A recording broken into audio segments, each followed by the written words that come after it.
The wind in the Arizona territory did not blow so much as it scoured. It carried the taste of ancient dust, crushed sage, and the copper tang of a storm that refused to break. Here, along the jagged spine of the Dragoon Mountains, the land was a vast, indifferent anvil where the sun beat down with the weight of a blacksmith's hammer. Blackwood Creek was a settlement clinging to the edge of this anvil, a collection of sun-bleached timber and adobe huddled near the erratic flow of the river that gave the town its name. It was a hard place for hard people, a final outpost before the map dissolved into the territories claimed by the Apache bands that still roamed the high country. Elara Vance stood on the porch of her homestead, a mile outside of town, and wiped her forehead with the back of a wrist reddened by lye soap and scrub water. She was 23 years old, though the frontier had already etched fine lines around her eyes and tightened the corners of her mouth. She had been a shopkeeper's daughter in St. Louis, a girl who once owned 3 ribbons of blue silk and could play the opening movement of a Mozart sonata on a parlor piano. Now, she owned a single sturdy calico dress for working, a gray wool one for Sundays, and her hands were no longer shaped for music but for gripping the rough handle of a water bucket. The homestead was a meager thing. The cabin was built of rough-hewn logs chinked with mud that cracked in the heat. Leaking dust onto the floorboards, she swept 3 times a day. A small barn leaned precariously against the wind, sheltering a mule that bit and 2 milk cows that had grown gaunt in the season's drought. Elara picked up the heavy wooden bucket at her feet. The handle bit into her palm, a familiar, dull ache. She walked toward the trough, her boots crunching on the dry earth. Every day was a circle. Haul water, feed the chickens, milk the cows, scrape the skillet, mend the trousers, haul more water. It was a rhythm that left no room for thought, which was perhaps a mercy. If she stopped to think, she might remember the sound of rain on a slate roof in the city, or the voice of her father reading poetry in the evenings. Those memories were dangerous here. They made the silence of the high desert feel like a scream. She poured the water into the trough, watching the dust swirl on the surface. Silas would be home soon. The thought tightened her stomach, a reflex she had learned over the last 4 years. Silas Vance was not a monster, she told herself often. He was a man who provided. He did not drink himself into a stupor every night like the smith in town, nor did he beat her with a belt like the darker rumors whispered about the trapper down the valley. But he was a man carved out of oak and bitterness. He had ridden with the Confederate cavalry during the war, and he had come back with a limp in his left leg and a hollow, cold space in his chest where his humor used to be. He arrived 10 minutes later, the mule wagon creaking as it pulled into the yard. Silas was a tall man, lean and wiry, with a face burned dark by the sun and a beard that hid a jaw perpetually set in tension. He climbed down, favoring his bad leg, and didn't look at her. "Supper is ready, Silas," Elara said, her voice soft. He slapped the dust from his hat against his thigh. "Is it?" he said. His voice was gravel, dry and scratching. "I suppose it is the same stew as yesterday. I added fresh onions from the garden," she said, trying to inject a note of brightness. "And there is cornbread," he grunted, unhitching the mule. "A man works the earth until his back feels like it is snapping in 2, and he comes home to onions." It was not a shout. Silas rarely shouted. He possessed a quiet, simmering cruelty that was far more effective. It was a disapproval that hung in the air like smoke. He walked past her into the cabin, and she felt the absence of his touch as keenly as a blow. In the early days, he had sometimes brushed her shoulder or called her pretty. Now, she was simply another asset on the farm, something to be managed and maintained, like the fence line or the plow. Inside, they ate in silence. The only sounds were the scrape of spoons on tin plates and the wind rattling the shutters. The drought had put everyone on edge. The creek was running low, revealing the skeletal white rocks of the riverbed, and the crops were withering on the stalk. But it was not just the weather that had tightened the skin of the town. There was talk in the saloon, talk of the Apache. Reverend Caldwell had preached on it last Sunday, his face turning purple as he pounded the pulpit. He spoke of the Philistines at the gates, of the need to defend the sanctity of Christian homes against the godless savages who roamed the hills. The men in town, bored and anxious about the failing crops, had latched onto the fear. It was easier to hate an enemy you could shoot than to hate the sun for shining too hot or the rain for refusing to fall. Alara looked up from her plate. "I heard in town that the miller lost a calf," she ventured cautiously. Silas stopped chewing. He looked at her, his eyes pale blue and piercing. "Wolves," he said shortly. "Or a cougar, Mrs. Gable said they found moccasin tracks." Alara said. She regretted the words the moment they left her mouth. Silas slammed his spoon down. The noise cracked through the small room like a pistol shot. "Mrs. Gable is a gossiping hen with a mind like a sieve," Silas said, his voice low and dangerous, "and you would do well not to fill your head with her clucking. I only meant that people are worried. Silas, people are always worried. It is what weak people do." He leaned forward, his shadow falling over her. "I will not have my wife standing on street corners trading rumors about Indians like a common scold. It reflects poorly on me. Do you understand?" "Yes, Silas," she whispered. He went back to his stew. "We are safe here. I have a rifle, and I know how to use it. No Apache is going to step foot on my land and live to tell of it. They are nothing but animals, thieves and beggars." Alara looked down at her hands. She wanted to believe him, but she felt a strange disconnect. The anger in the town, the anger in her husband, it felt disproportionate, a fire seeking fuel. After supper, she went outside to scrape the plates. The sun was setting, painting the western sky in violent shades of bruised purple and blood red. She looked toward the ridge line that separated their valley from the deeper wilds. That was when she saw him. He was a silhouette against the burning sky, motionless atop a horse that seemed cut from the same shadow. He was far away, perhaps 300 yards, but the air was so clear she could see the feathers tied in the horse's mane and the long, dark line of a lance or rifle held at his side. He was not looking at the town. He was looking, she felt with a sudden, electric jolt, directly at her. For a moment, the world stopped. The scraping of the plate, the wind, the beating of her own heart, it all suspended. She stood frozen, a woman in a calico dress holding a dirty skillet, locking eyes across the distance with a man her husband called an animal. He did not move like an animal. He sat with a regal, terrifying stillness. There was no aggression in his posture, only a profound, silent observation. It made her feel exposed in a way she had never felt before, as if he could see not just her dress and her apron, but the loneliness wrapped around her bones. Then, without a sound, he turned his horse. In the blink of an eye, he dropped below the ridge and vanished, as if the land itself had swallowed him whole. Alara let out a breath she didn't know she had been holding. Her heart was hammering against her ribs, a frantic, bird-like rhythm. She felt a chill that had nothing to do with the evening air. It was fear. Yes, but beneath the fear was something else, a sharp, piercing curiosity that terrified her more than any weapon. "Who are you?" she whispered to the empty ridge. The next morning, the sky was a churning bruise of slate and charcoal. The pressure in the air was heavy enough to taste. The drought was about to break. But the storm coming was not a gentle rain. It was a violent collision of heat and cold that promised hail and flash floods. Silas stood by the door, checking the load in his Winchester. "I am going to the lower pasture to move the heifers to higher ground," he said. "The creek is going to rise if this breaks. I have laundry to wash," Alara said, tying her bonnet strings. "I was going to go down to the river stones." Silas turned on her, his face darkening. "You will do no such thing."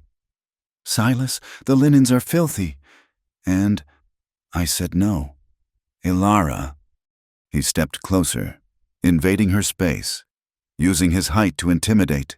"Did you not hear me last night? There are scouts about. I won't have you down at the river alone, defenseless, inviting trouble. What would the town think if my wife was caught out there? They would say I cannot control my own household." "It is not about control." "Silas," she said. a rare spark of defiance flaring in her chest. It is about the work that needs doing. He grabbed her upper arm. His grip was hard, not bruising yet, but warning. You stay away from the river, he hissed. You stay in the yard. If I come back and find you gone, there will be hell to pay.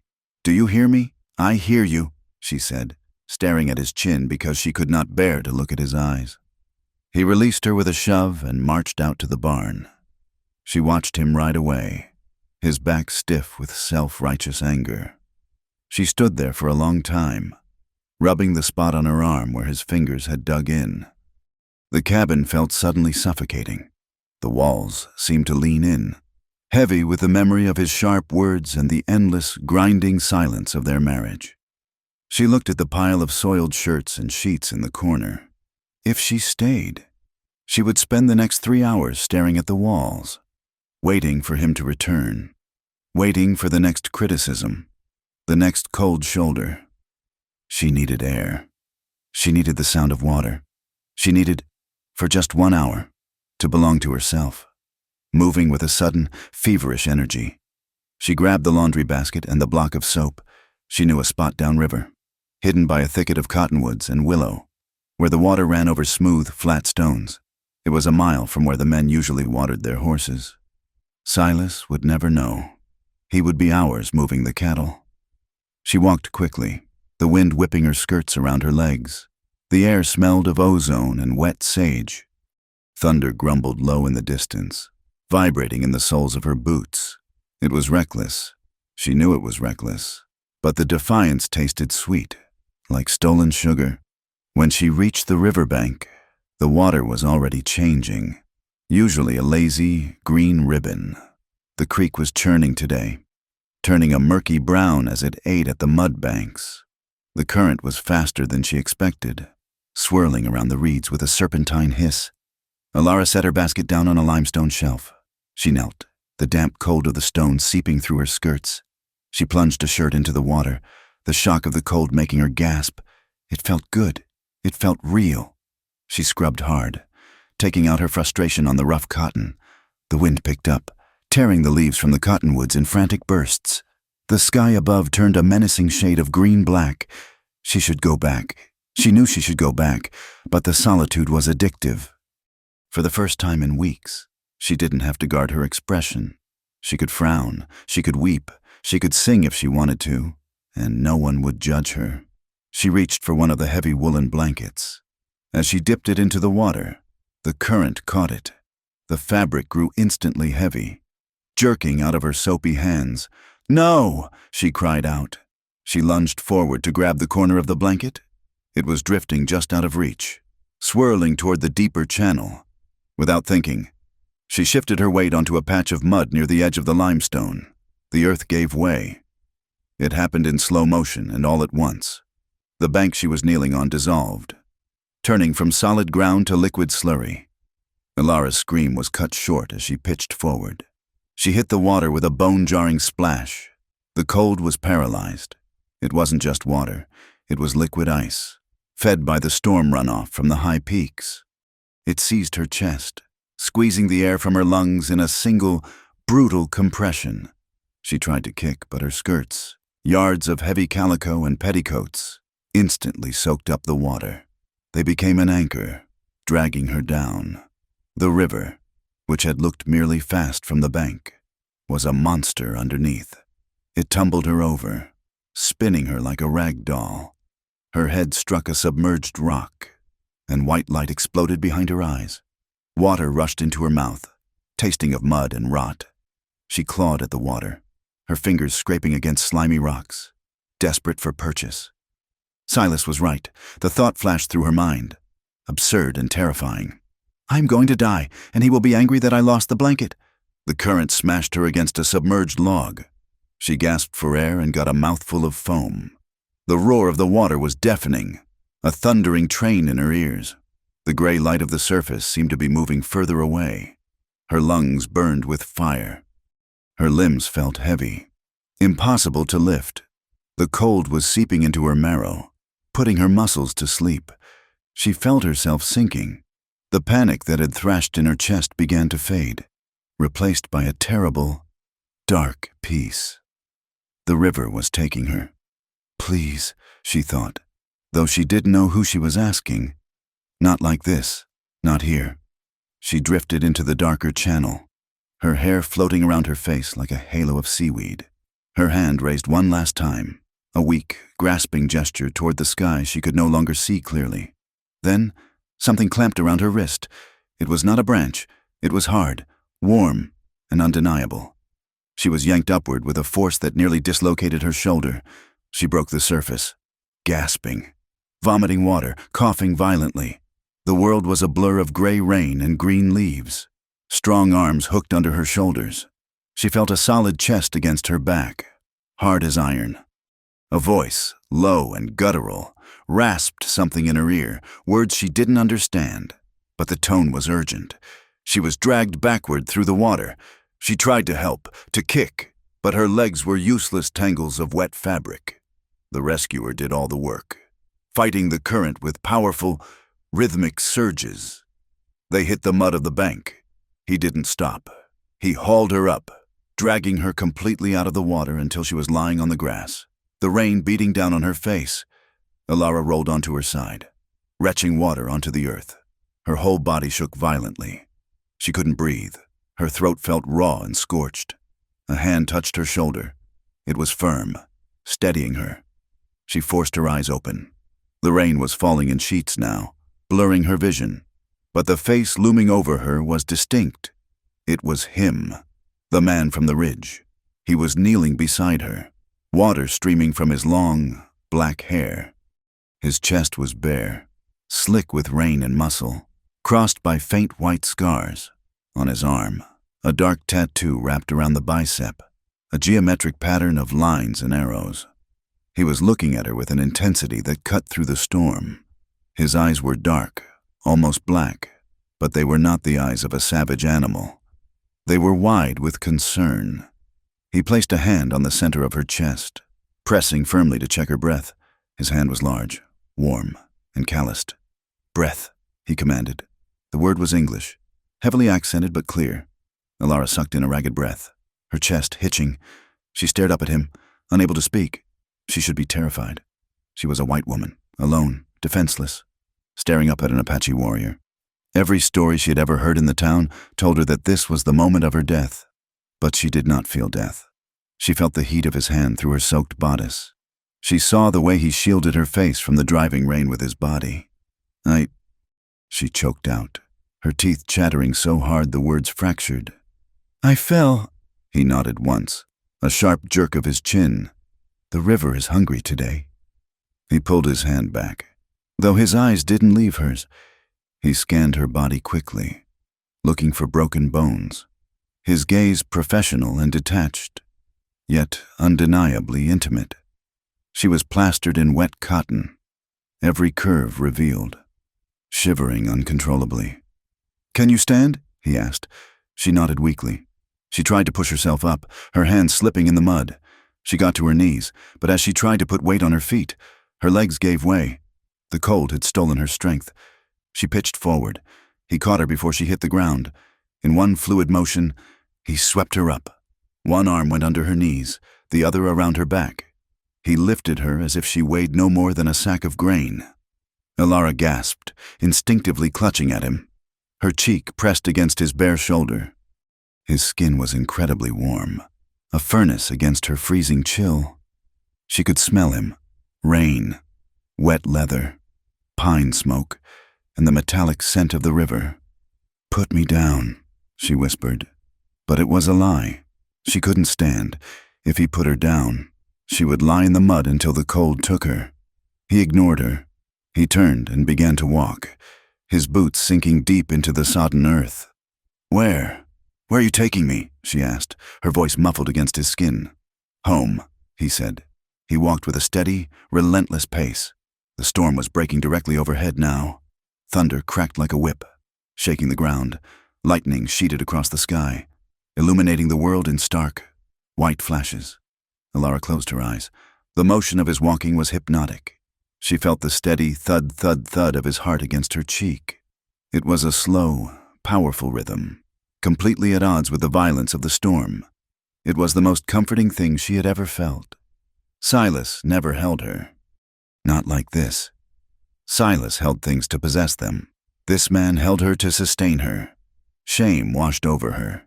Shame for her weakness. Shame for the scandal this would cause. And a deeper, more confusing shame for how safe she felt in the arms of a stranger she was supposed to hate. She should be fighting him. She should be screaming.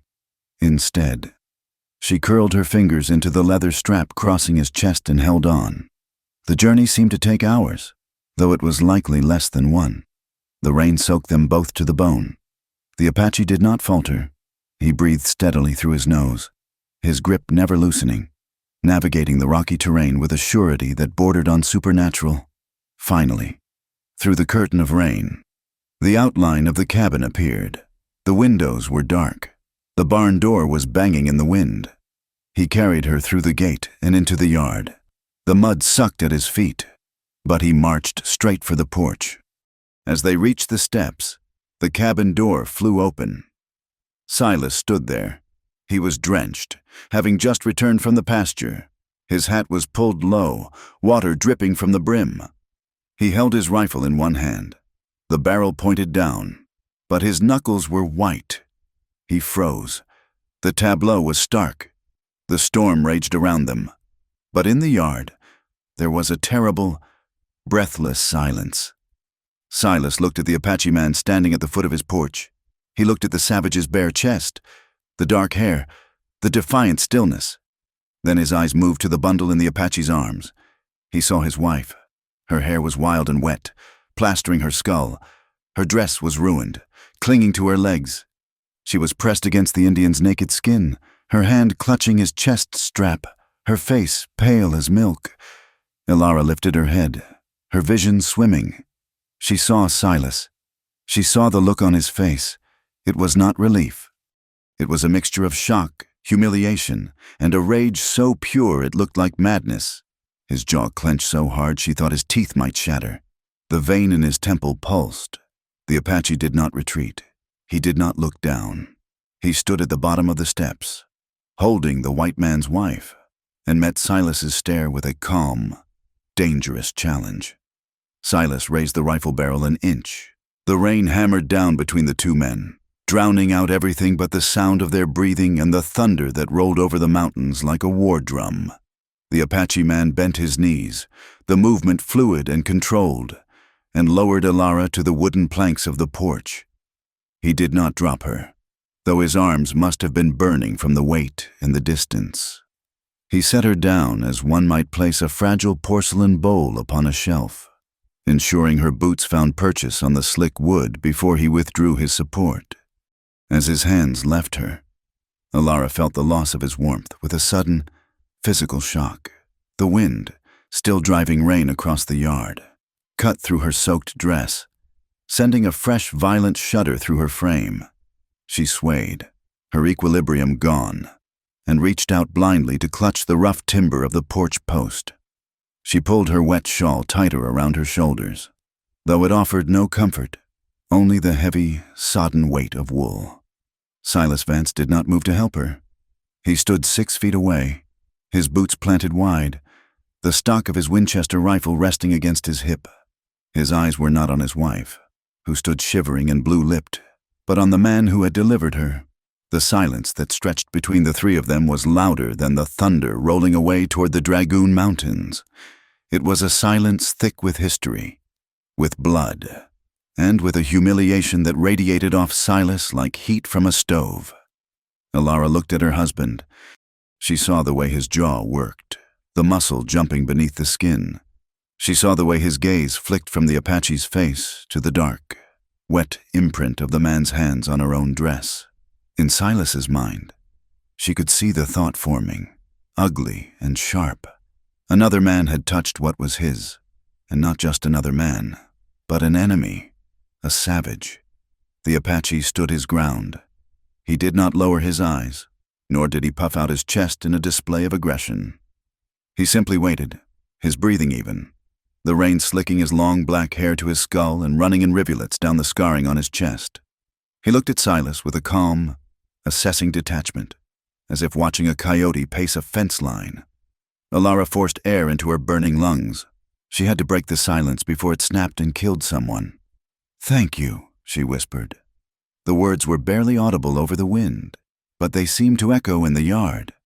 I would have drowned," she added, her voice trembling not just from cold but from a desperate need to justify her survival. The Apache shifted his gaze to her. For a second, the hardness in his face softened. It was a microscopic change, a slight relaxing of the tension around his eyes. But Alara saw it. He nodded, a slow, single dip of his chin, and his eyes swept over her one last time, checking her stability. Silas stepped forward then, breaking the connection. He moved physically between Alara and the Indian, his shoulder blocking her view, his back a rigid wall of charcoal gray wool. "You brought her back," Silas said. It was not a question. It was hardly an acknowledgement. His tone was as cold as the river water, stripped of any grace. He did not offer his hand. He did not lower the rifle.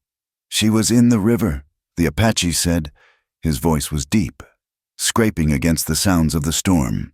"I see that," Silas snapped. He adjusted his grip on the gun. "You have done your deed." "Now get off my land," Alara gasped softly. "Silas?" He ignored her. He stared the Apache down, his face tight with a protective, possessive fury. He was asserting a dominance he did not feel, trying to reclaim the territory of his wife's safety, which he had failed to secure himself. The Apache looked at Silas for a long moment. He seemed to be weighing the man, measuring the fear beneath the bluster.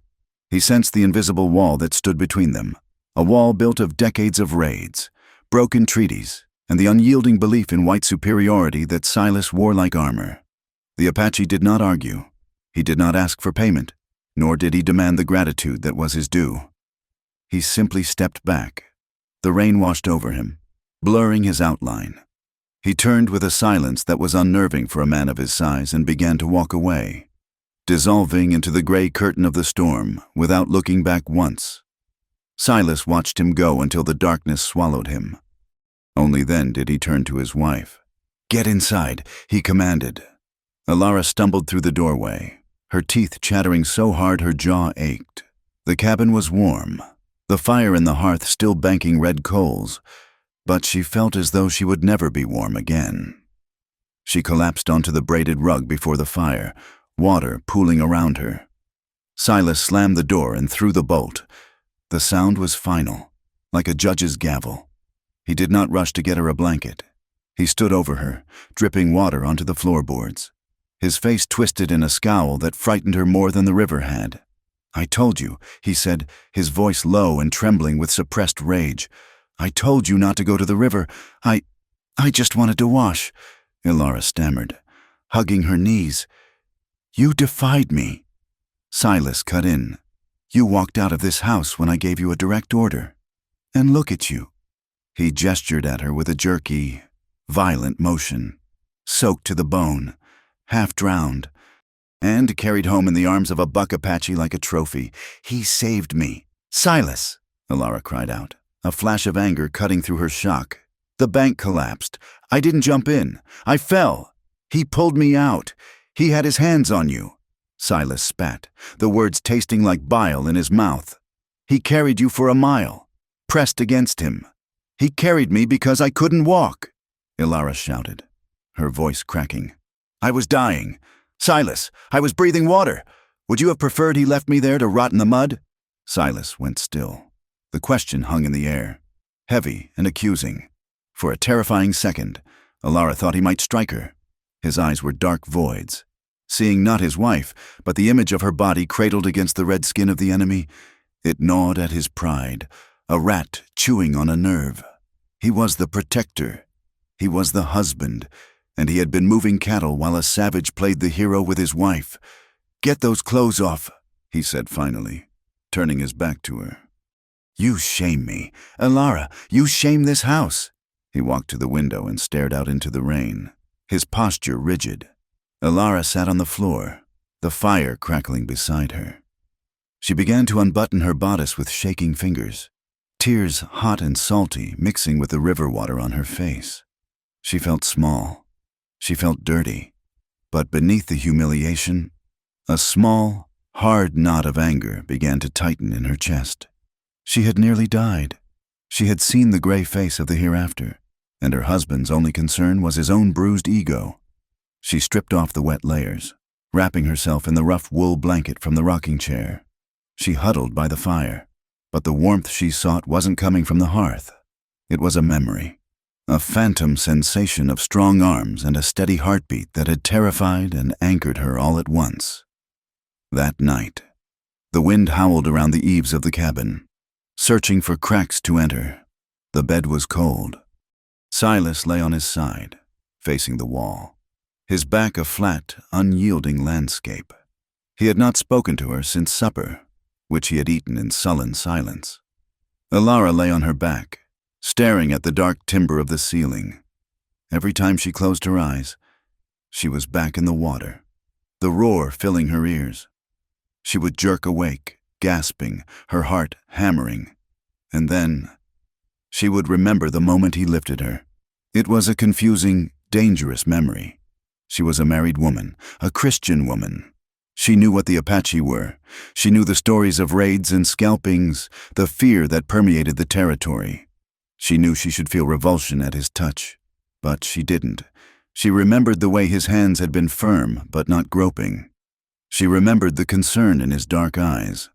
Not the hunger of a predator, but the recognition of a fellow living thing in pain. He had looked at her and seen her, Ilara, not just a white woman to be hated or a prize to be taken. In the arms of that stranger, amidst the violence of the storm, she had felt a calm that she had never found in the stiff, silent embrace of her husband. She turned her head to look at Silas. He was breathing deeply, asleep, or pretending to be. He was her duty. He was her survival. But as she lay there in the dark, she felt a chasm opening between them, wider and deeper than the Blackwood River. News in a frontier town traveled faster than a brush fire, and it burned just as hot. 2 days later, Ilara had to go into town for flour and nails. Silas had refused to go, claiming his leg was paining him, but Ilara knew it was cowardice. He did not want to face the men in the saloon. He sent her to face the music alone. When she guided the mule wagon onto the main street of Blackwood Creek, she felt the change in the atmosphere immediately. It was in the way the conversation on the porch of the general store died away as she approached. It was in the way Mrs. Miller, sweeping the boardwalk, suddenly found a spot of dirt that required her intense, averted attention. Ilara tied the mule to the rail and climbed down. She held her head high, gripping her reticule with white-knuckled force. She walked into the store, the bell above the door chiming a cheerful note that clashed with the sudden silence inside. 3 women were gathered by the bolt fabric. They were the arbiters of Blackwood society, the banker's wife, the miller's widow, and the school teacher. They turned to look at her. Their eyes were not kind. They were filled with a mixture of pity and a salacious, judgmental curiosity. "Good morning," Ilara said, her voice steady. Mrs. Higgins, the banker's wife, gave a tight, pinched smile. "Ilara, we were surprised to see you out. We heard you had quite a fright. You could call it that," Ilara said, moving to the counter. "I fell into the river during the storm." "Yes, Mrs. Higgins said, her voice dripping with implication. We heard you were found by one of the wild ones. He saved my life," Ilara said, placing her order list on the counter. "The shopkeeper, Mr. Henderson, took it without looking her in the eye." "Well, isn't that a mercy?" the miller's widow chimed in, though one wonders what an Apache buck was doing so close to the homestead. Watching. I suppose they are always watching, waiting for an opportunity. "Mrs. Higgins added, her eyes sliding over Ilara's figure. "It is a miracle he brought you back at all. One hears such terrible things. Did he harm you, dear?" The pause before harm was heavy with unspoken meaning. They were asking if she had been violated. They were asking if she was spoiled goods. "He did not," Ilara said coldly. "He was a gentleman," which is more than I can say for some in this town. She regretted the words instantly. The women bristled. their sympathy evaporating into icy hostility. "We only worry for your soul." "Elara misses," Higgins said stiffly. "And your husband's reputation. It is hard for a man, to have his wife handled." Elara took her flour and nails and fled. Outside, it was worse. As she loaded the wagon, she heard laughter from the saloon. 2 men were leaning on the rail, smoking tobacco. "Reckon she likes the rough ride," one of them muttered, loud enough for her to hear. "Silas can't handle a filly like that." The other chuckled. "Takes a savage to break a mare that wild." Elara's face burned with a heat that felt like sunburn. She climbed into the wagon, her hands shaking so badly she could barely hold the reins. She whipped the mule, driving out of town with the sound of their laughter following her like a pack of dogs. Sunday was no better. Reverend Caldwell stood in the pulpit, a tall, gaunt man who seemed to derive nutrition from the fear of his congregation. He spoke of the Israelites and the dangers of mingling with the heathens of Canaan.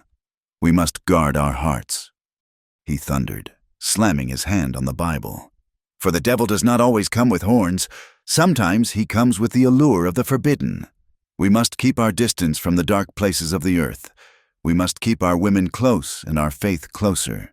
To invite the savage into our lives is to invite chaos into our souls." He did not look at Elara, but the congregation did. She felt their eyes on the back of her neck, pricking like needles. Beside her, Silas sat rigid, his face a mask of stone. He did not defend her.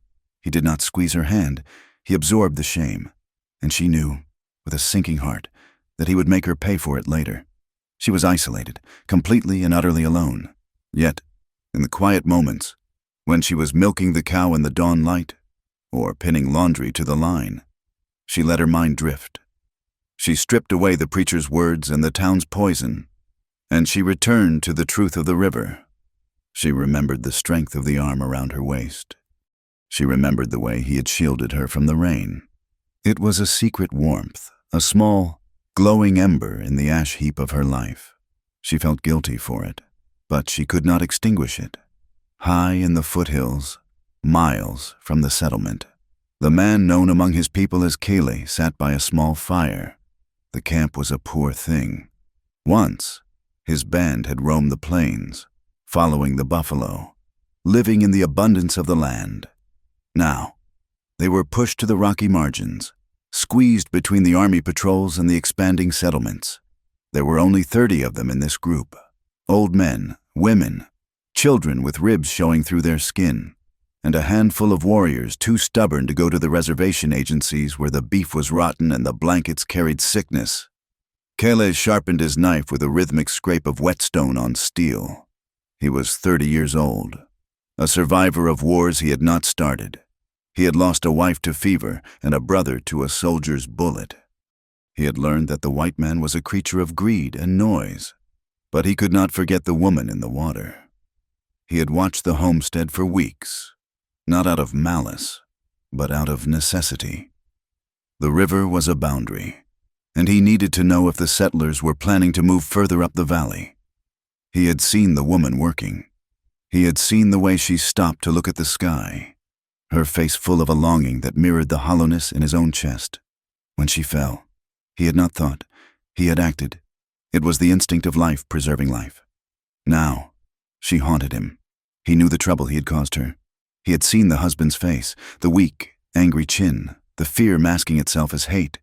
He knew the woman was in danger, not from the land, but from the man she shared a bed with. He should leave. He should take his band and move deeper into the mountains, disappear into the stone where the soldiers could not follow. But he found himself riding back to the ridge. He told himself he was checking the water levels. He told himself he was scouting for game, but he knew it was a lie. He was watching for the calico dress. The crisis came 4 days later. It was a Tuesday, hot and dry, the storm having passed but leaving the air thick with humidity. Elara was near the river again, though she had stayed well back from the bank, collecting driftwood for the stove. She heard the bleating first. It was a high, panicked sound.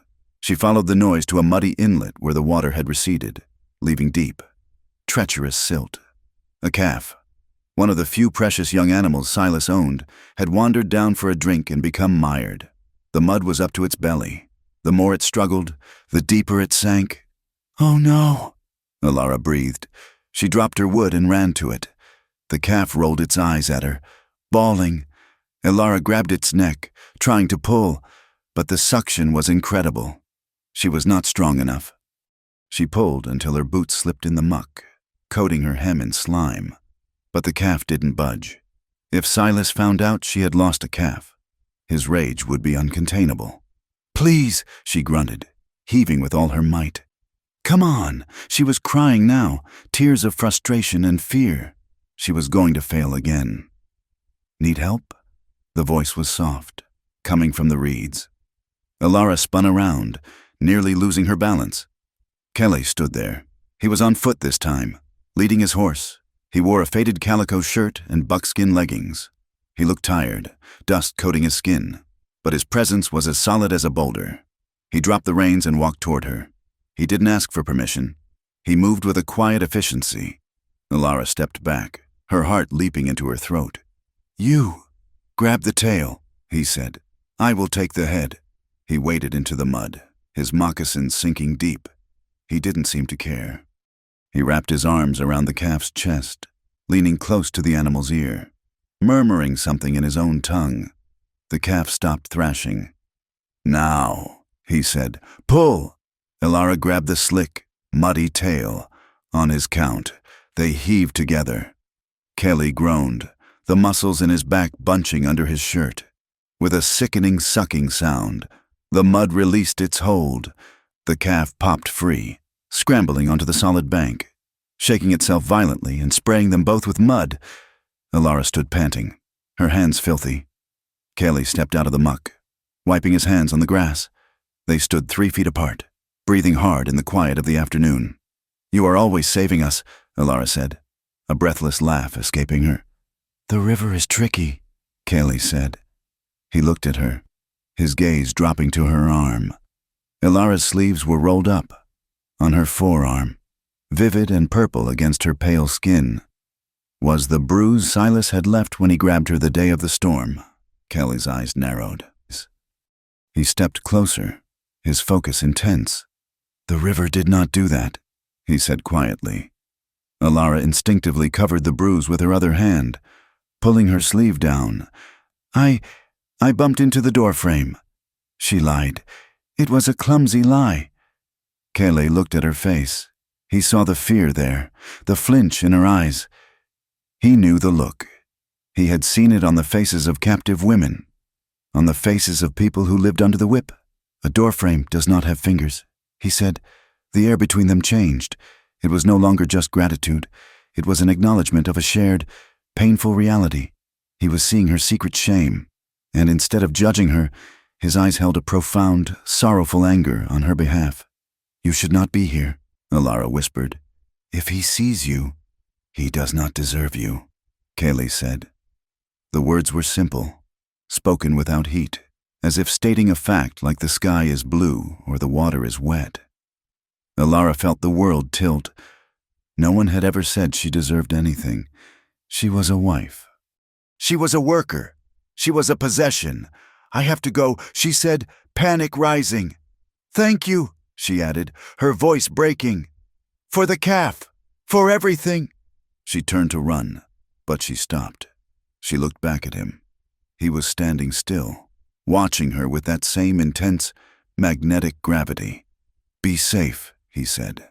She ran back to the house, her heart pounding a rhythm that had nothing to do with exertion. She was late getting supper on the table.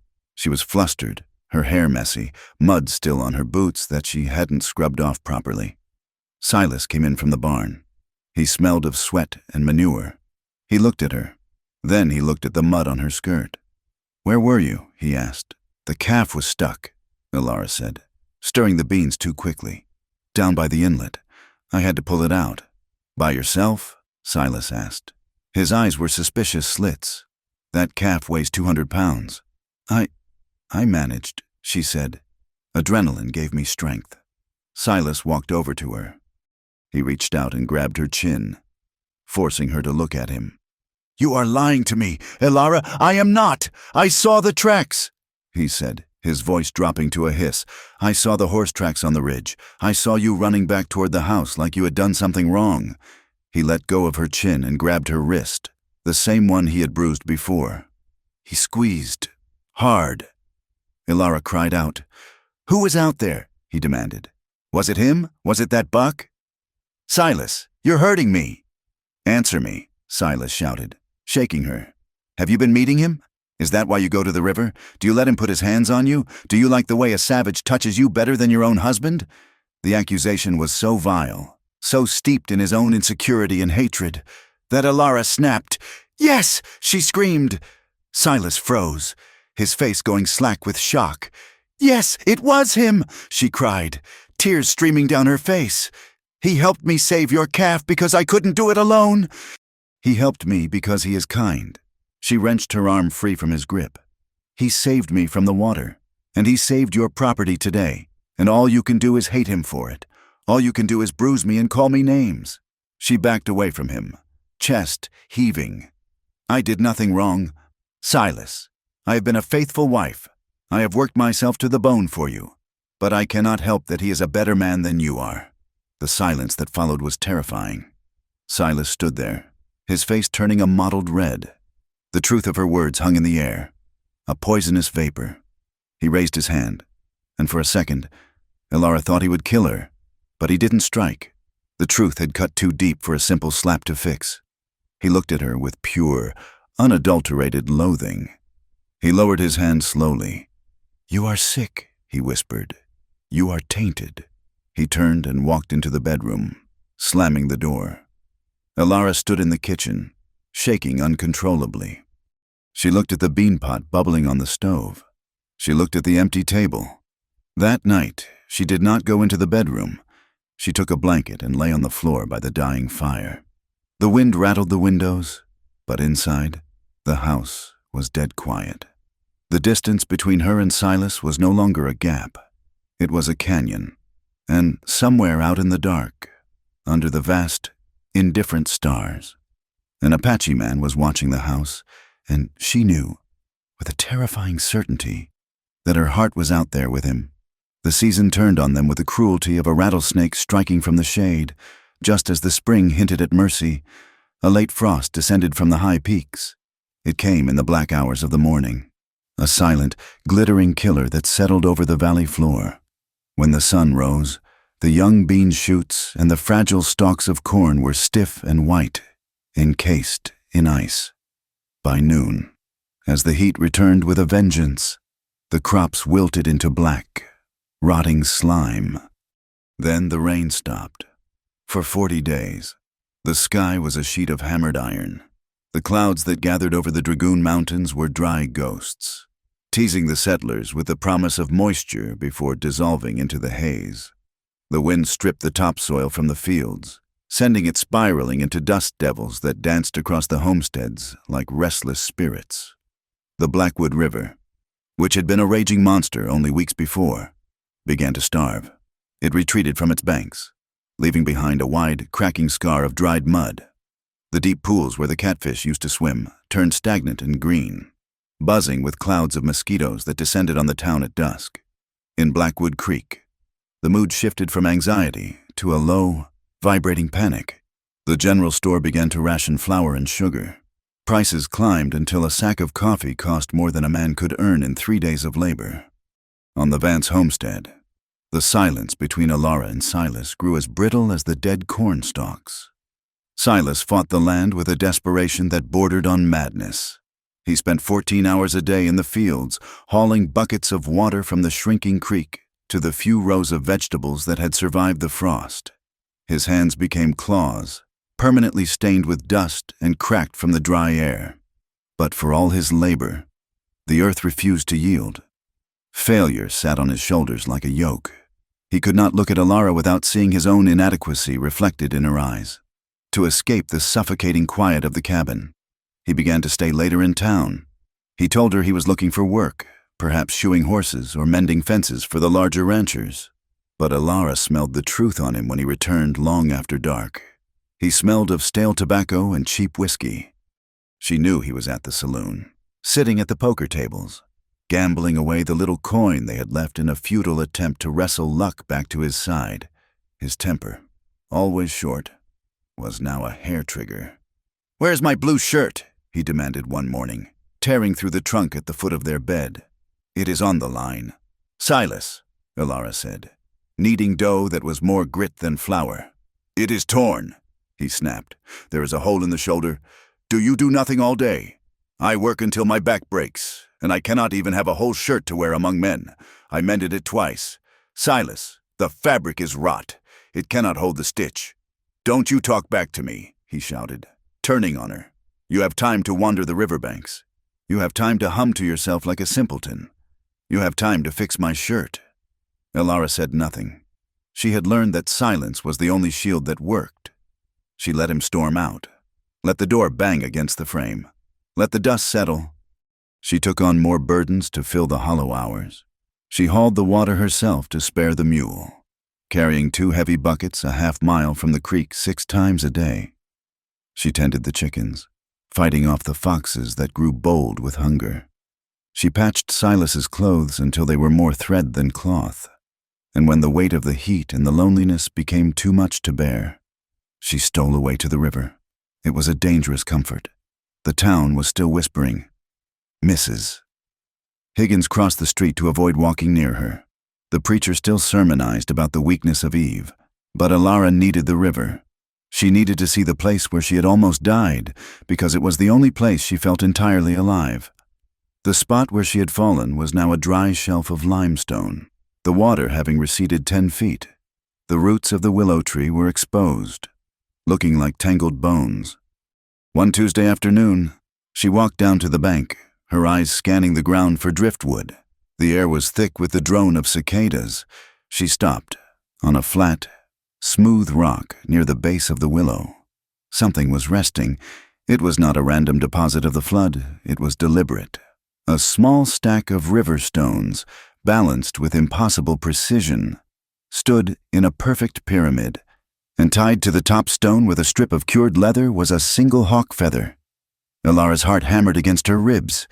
She looked around wildly, scanning the ridge, the brush, the distant tree line. There was no one. The land was empty, shimmering in the heat haze. She stepped closer. She reached out a trembling hand and touched the feather. It was soft, barring the stiff quill. It was a message. "I remember. I am watching." A shiver went through her that had nothing to do with the wind. He had been here, the Apache man. He had stood where she was standing, perhaps only an hour ago. He had left this for her. The realization was a double-edged blade. It soothed the raw, aching loneliness inside her to know she was not forgotten, that someone saw her value enough to leave a token, but it also terrified her. If Silas found this, if the town found this, it would be proof of their darkest accusations. She took the feather, untying the leather with shaking fingers, and hid it deep in the pocket of her apron. She kicked the stones over, scattering them so they looked like natural debris. She walked back to the house with the secret burning against her hip. He was out there. He was guarding the river. He was guarding her. 3 days later, the encounter she both feared and craved finally happened. She was down at the creek bed, further upstream where the water was still clear enough to drink. She was filling a bucket, her knees pressed into the damp sand. The sun was beating down on her bonnet. She heard the snap of a twig. Ilara froze. She did not scream. Instinct told her who it was before she turned. She rose slowly, wiping her wet hands on her apron. She turned to face the line of cottonwoods. He was there. He stood in the shade of the trees, blending so perfectly with the bark and shadow that he seemed to materialize out of the air. He looked thinner than before. His ribs showed faintly beneath his skin, and his face was gaunt, the cheekbone sharper, but his eyes were the same, dark, calm, and intensely focused. He did not move toward her. He stayed 10 feet away, respecting the distance, respecting the danger. "You should not be out in the heat," he said. His voice was low, a rumble that vibrated in the heavy air. Ilara gripped the handle of the bucket. Her mouth was dry. "We need water," she said. "The well is dry." He nodded slowly. The land is thirsty. It takes what it can.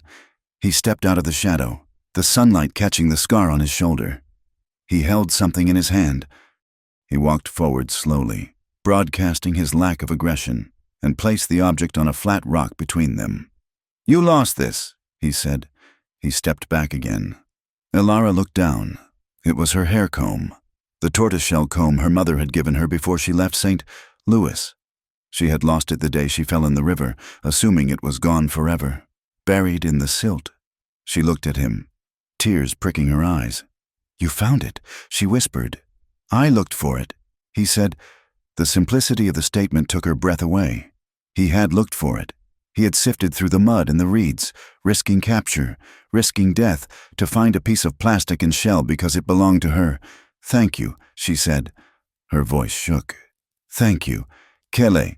He looked surprised that she used his name, or perhaps that she knew it. "You speak English," she said, needing to keep him there, needing to hear his voice. "You speak it well. I learned at the fort," he said, "before. When we thought words could make peace. I learned from the soldiers and the traders." "Why?" she asked. "To know your enemy is to survive him," he said. The words were harsh, but his tone was not. He looked at her, his gaze traveling over her tired face, the dark circles under her eyes, the patch on her dress. "They treat you badly," he said, "in the town." It was not a question. Elara looked away, shame flushing her cheeks. She could not lie to him. Not after he had pulled her from the water, not after he had found her comb. "They talk," she said softly. They say things about us, about me, because I touched you," he said, "because you saved me." He looked pained. A shadow crossed his face, a mixture of guilt and frustration. He looked down at his hands, turning them over. They were large hands, scarred and stained with earth. "I did not want to bring you shame," he said quietly. "I only wanted to keep the river from taking you. If I had known it would turn your people against you, He stopped. He did not say he would have let her drown. They both knew he would not have. "My husband is angry," Elara confessed, the words spilling out. He feels he lost something. His pride.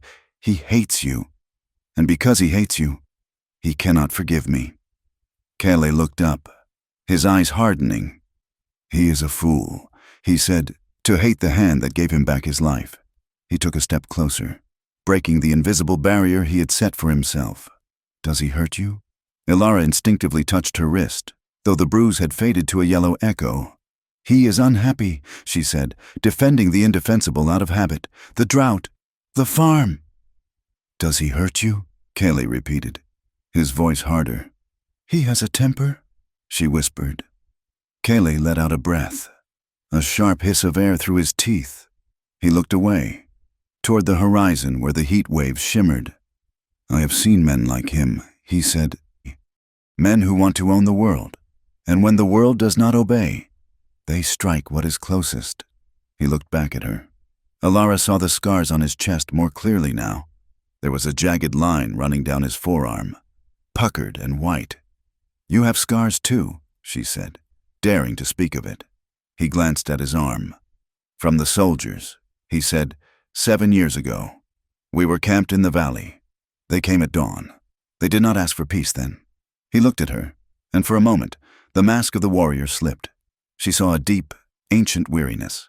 "I lost my wife that day," he said, "and my daughter. She was 3 years old." Elara gasped softly. "Oh, I am so sorry." He shrugged, a small, painful movement. "It is the way of this land now. Blood for blood. Sorrow for sorrow. That is why I watched you. You have the same look in your eyes." "What look?" "The look of someone who is waiting for the blow to fall." Elara felt a tear slide down her cheek. She didn't wipe it away. "I wanted more than this," she whispered. "I wanted a home. I wanted, I don't know, softness, music. I feel like I am drying up, just like the river." "You are not dry," Kalo said. His voice dropped, becoming intimate. "You are strong. You fought the river. You fight the silence of your house." A gust of hot wind swept through the cottonwoods, rattling the dry leaves. It caught a loose strand of Alara's hair, blowing it across her face. Kaylee reached out. It was an instinctive gesture. His hand rose, his fingers extending as if to brush the hair from her cheek. Alara did not flinch. She leaned into it, just an inch, her breath catching in her throat. She wanted him to touch her. God help her. She wanted to feel that warmth again, the only thing that had felt real in years.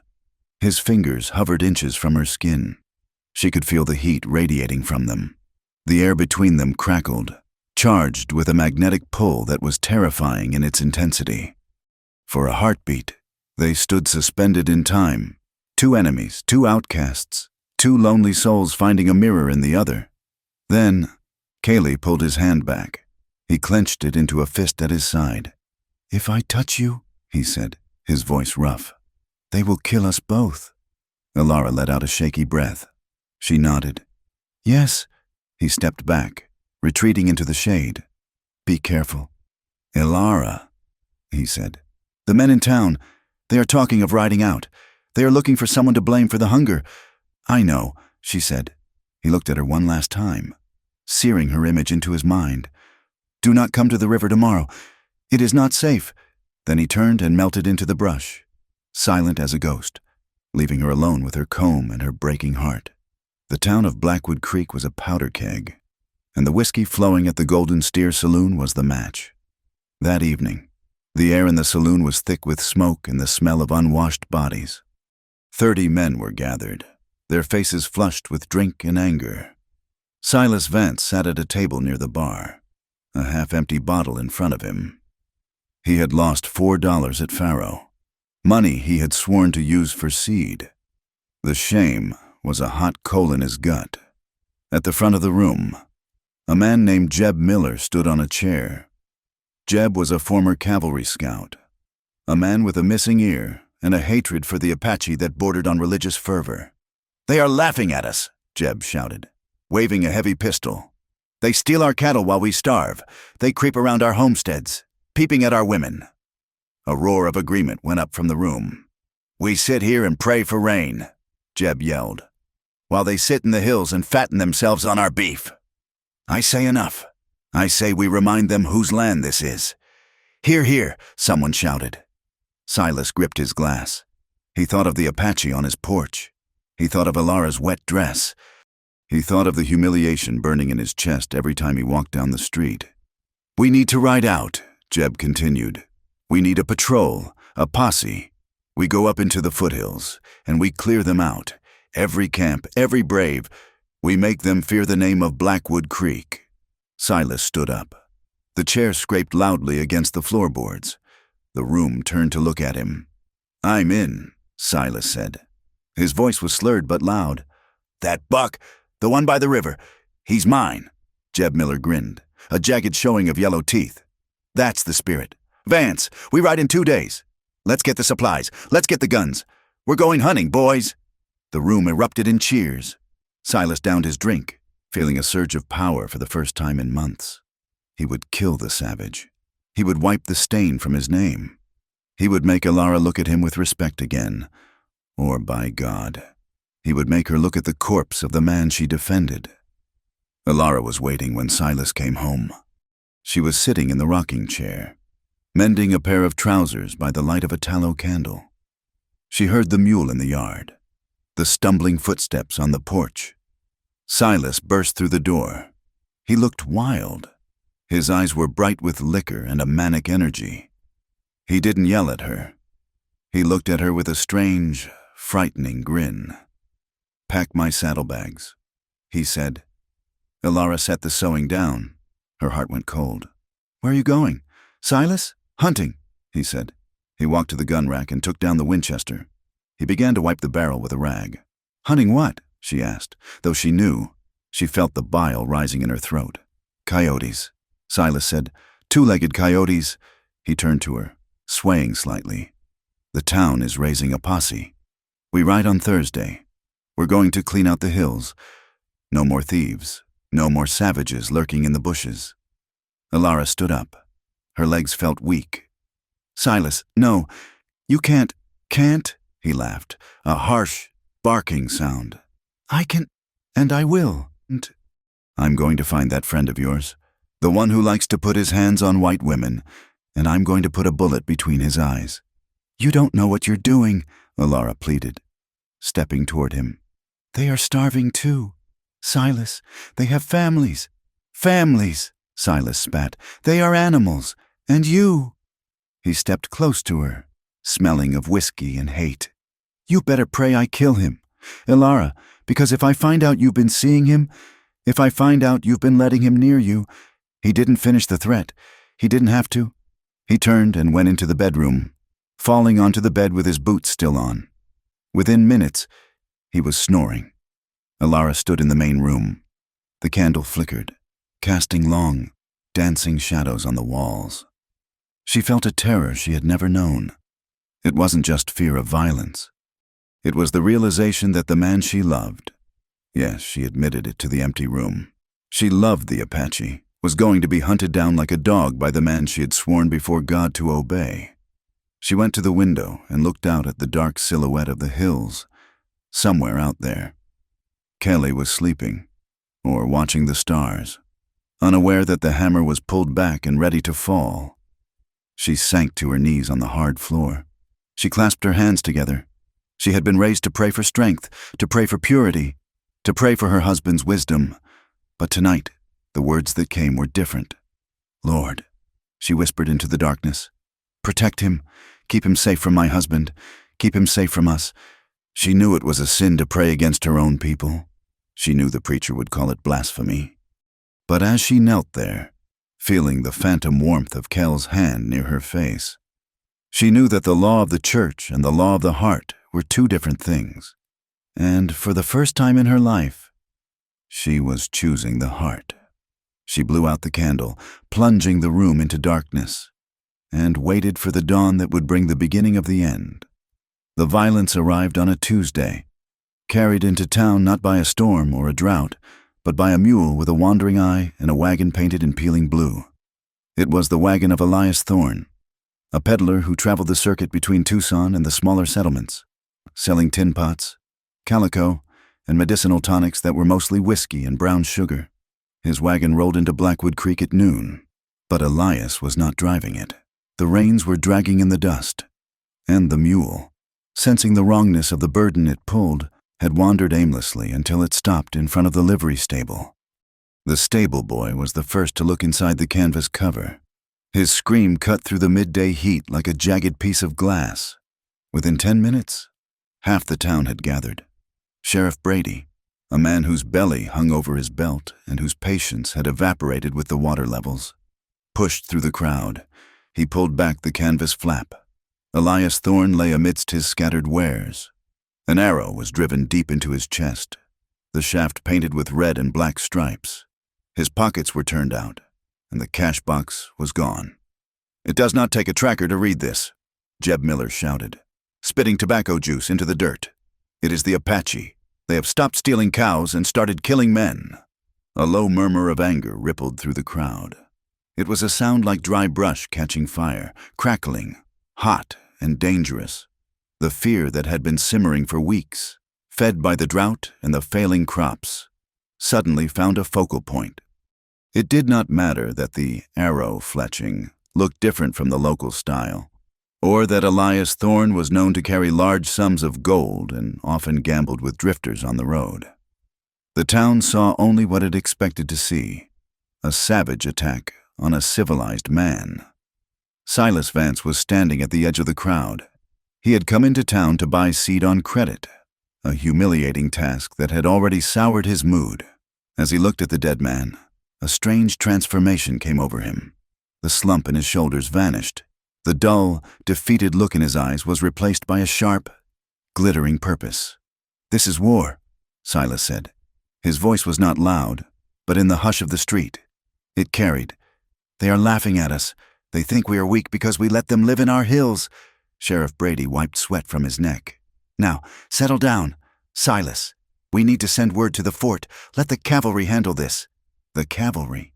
Silas stepped forward, his limp forgotten. "The cavalry is 3 days' ride away. By the time they get here, that war party could be in our parlors." Are we men or are we sheep waiting for the slaughter?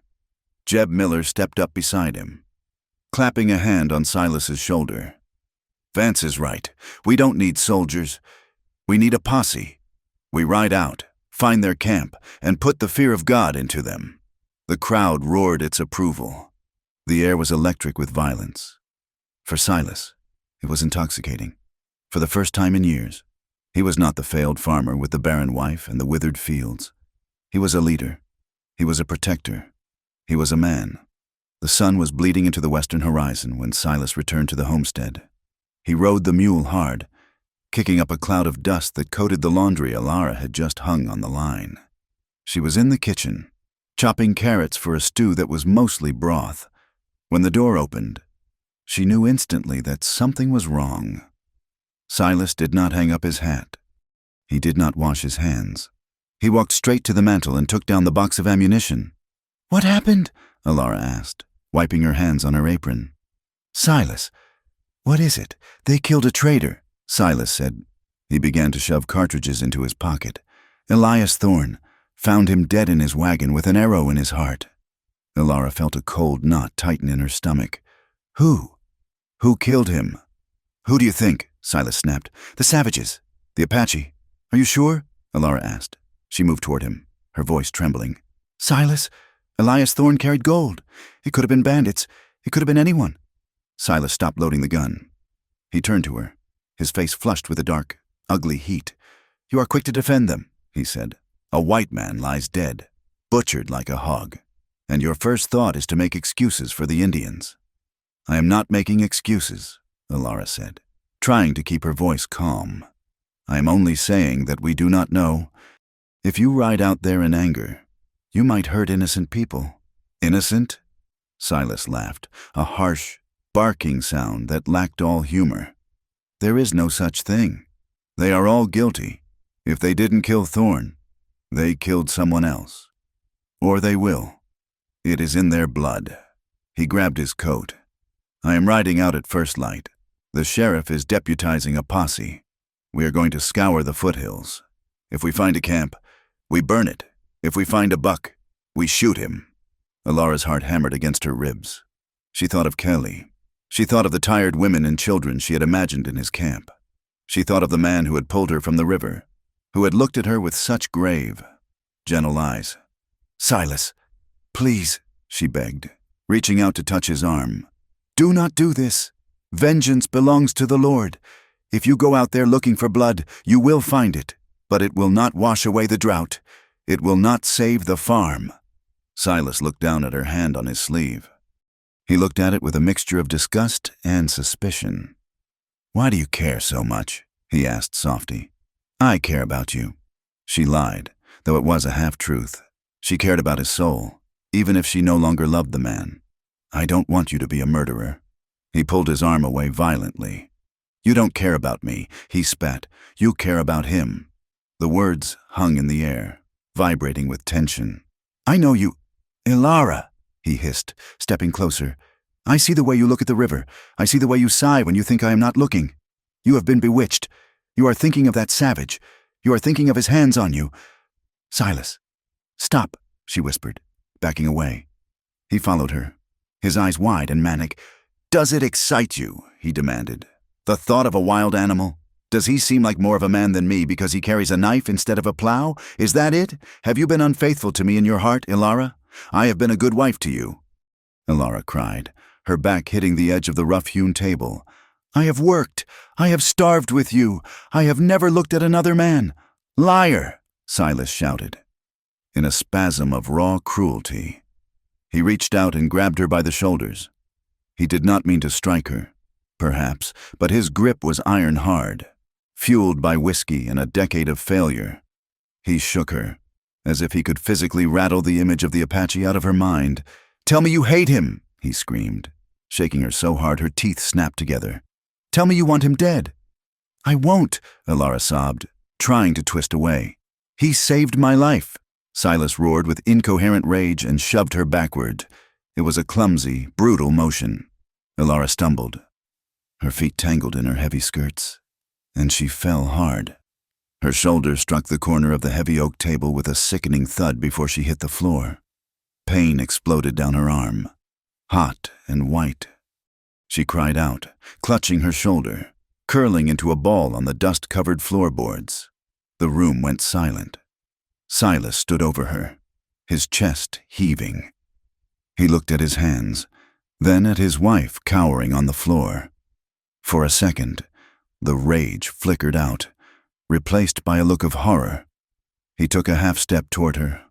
"Ilara, don't," she whispered. She did not look up. "Don't touch me!" Silas stiffened. The guilt that had started to rise was instantly drowned by a fresh wave of defensive anger. She made him do this. It was her fault. If she hadn't provoked him, if she hadn't defended the enemy, he wouldn't have lost control. He snatched his hat from the peg. "I'm going to the saloon," he said, his voice cold and trembling. "I have plans to make with men who understand duty. Do not wait up." He stormed out, slamming the doors so hard the plates rattled on the shelf. Ilara lay on the floor for a long time. The pain in her shoulder throbbed in time with her heartbeat. A dull, rhythmic ache. But the pain in her chest was worse. She sat up slowly, wincing as she moved her arm. She pulled down the collar of her dress. The skin was already turning angry and red. By morning, it would be a chaotic bloom of purple and black. She looked around the dim cabin. It felt like a cage. It felt like a tomb. She realized, with a clarity that was both terrifying and liberating, that her marriage had not just died tonight, it had been rotting for years. Silas did not love her. He owned her. And now that he felt his ownership was threatened, he would destroy whatever he had to in order to keep it. She stood up, her legs shaking. She went to the basin and splashed water on her face. She needed to think. Silas was riding out at dawn. The posse would be bloodthirsty, drunk on rumors and whiskey.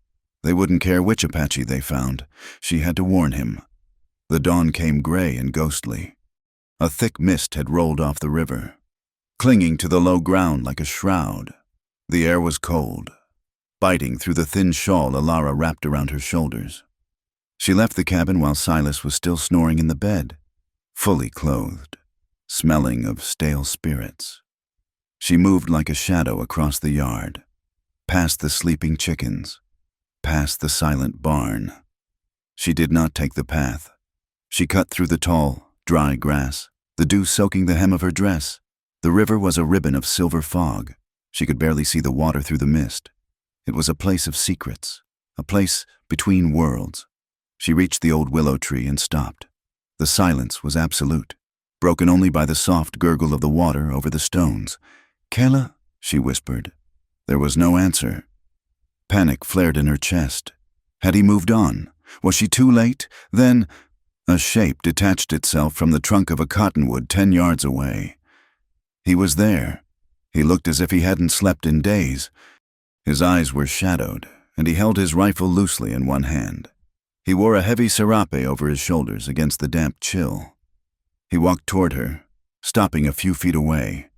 The mist swirled around them, isolating them from the rest of the world. "You should not be here," he said. His voice was rough with fatigue. "They are coming," Ilara said. She didn't waste time with greetings. "A traitor was killed yesterday. Elias Thorne. The town says it was your people." "It was not," Kelly said. He spoke quickly, with a frustrated intensity. "We heard of this.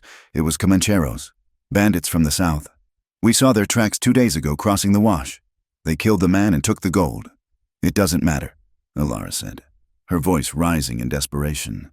"The town doesn't care about tracks. They care about blood. Silas, my husband, he is organizing a posse. They ride out this morning.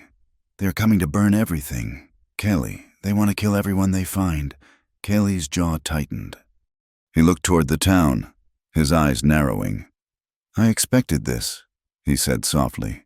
"I told the elders we should move deeper into the canyons, but the old ones are tired. They said we had done nothing wrong, so we should not run. They won't ask if you are guilty," Ilara said. "You have to leave. You have to go now." "I cannot move 30 people in an hour," he said. "We will need time. I will have to fight them if they come too close." He looked back at her. The gray light of dawn caught her face. He frowned. He stepped closer, his gaze dropping to her shoulder. Alara had wrapped the shawl tight, but in her haste, it had slipped. The neckline of her dress was askew, revealing the edge of the mottled, dark bruising that spread across her collarbone and down her upper arm. Kale went still. The rifle in his hand lowered until the stock touched the ground. "What is that?" he asked. His voice was deadly quiet. Alara pulled the shawl up quickly, turning her face away. "It is nothing. I fell." "You fall often?" Kel said. "But you do not bruise like that from a fall." He dropped the rifle completely. It landed in the soft grass with a thud. He stepped into her space, ignoring the danger, ignoring the boundaries he had so carefully maintained. "Did he do this?" Kel demanded. Alara could not look at him. She stared at the river, tears hot and stinging in her eyes. She nodded. A single, jerky motion. Kelly let out a sound that was half growl, half groan. He raised his hand. Alara flinched instinctively, a reaction born of the night before. Kelly froze. The sight of her fear cut him deeper than any knife. He slowed his movement, turning his hand palm up, showing her he held no weapon, no anger for her. He reached out and hooked a finger under the edge of her shawl. He pulled it back gently. He looked at the ugly purple mark on her pale skin. It was the brand of ownership, a testament to violence. He lifted his hand and brushed his thumb over the bruise. His touch was feather-light, a ghost of a caress. His skin was rough, calloused from war and work, but his touch was agonizingly tender. Alara stopped breathing. She felt the heat of his hand seeping into the hurt. It was a confusing mix of sensations, pain from the injury, and a searing, electric pleasure from his contact. "He hurts you because he is small," Kayla whispered. His eyes were burning with a protective fury that made her knees weak. "A man who strikes a woman has no spirit. He is a husk." "He was angry," Alara whispered, "defending the indefensible one last time. He said I was unfaithful because I defended you." Kelly's hand moved from her shoulder to the side of her neck. His thumb rested against the pulse point of her throat. He could feel her heart racing like a trapped bird. "And is that unfaithful?" he asked. "To speak the truth?" He leaned closer. She could smell the wood smoke on his skin, the rain in his hair. "He says he loves me," she said, her voice breaking. "That is not love," Keel said. The words were harsh, absolute.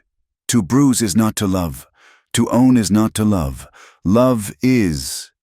He stopped. He searched for the words in English. "Love is the hand that holds you up, not the hand that strikes you down." Alara looked up at him. They were inches apart. The mist closed in, erasing the town, erasing Silas, erasing the war that was coming. There was only this man, with his scarred chest and his gentle hands. "When you carried me out of the river," she whispered, the truth spilling out of her like blood from a wound, "I felt safe." She took a ragged breath. "I have not felt safe in my own bed for 4 years. But with you, in the storm, I was not afraid." Kale closed his eyes for a second, as if her words caused him physical pain. When he opened them, the raw longing there mirrored her own. "Alara," he breathed. He cupped her face in his hands. His thumbs traced the line of her cheekbones. She leaned into his touch, her eyes fluttering shut.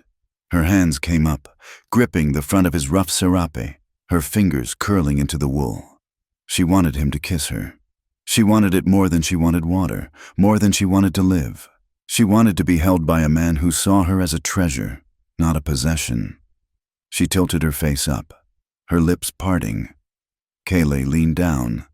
His breath was warm on her mouth. The distance between them vanished. The heat of his body was a solid wall against the cold morning.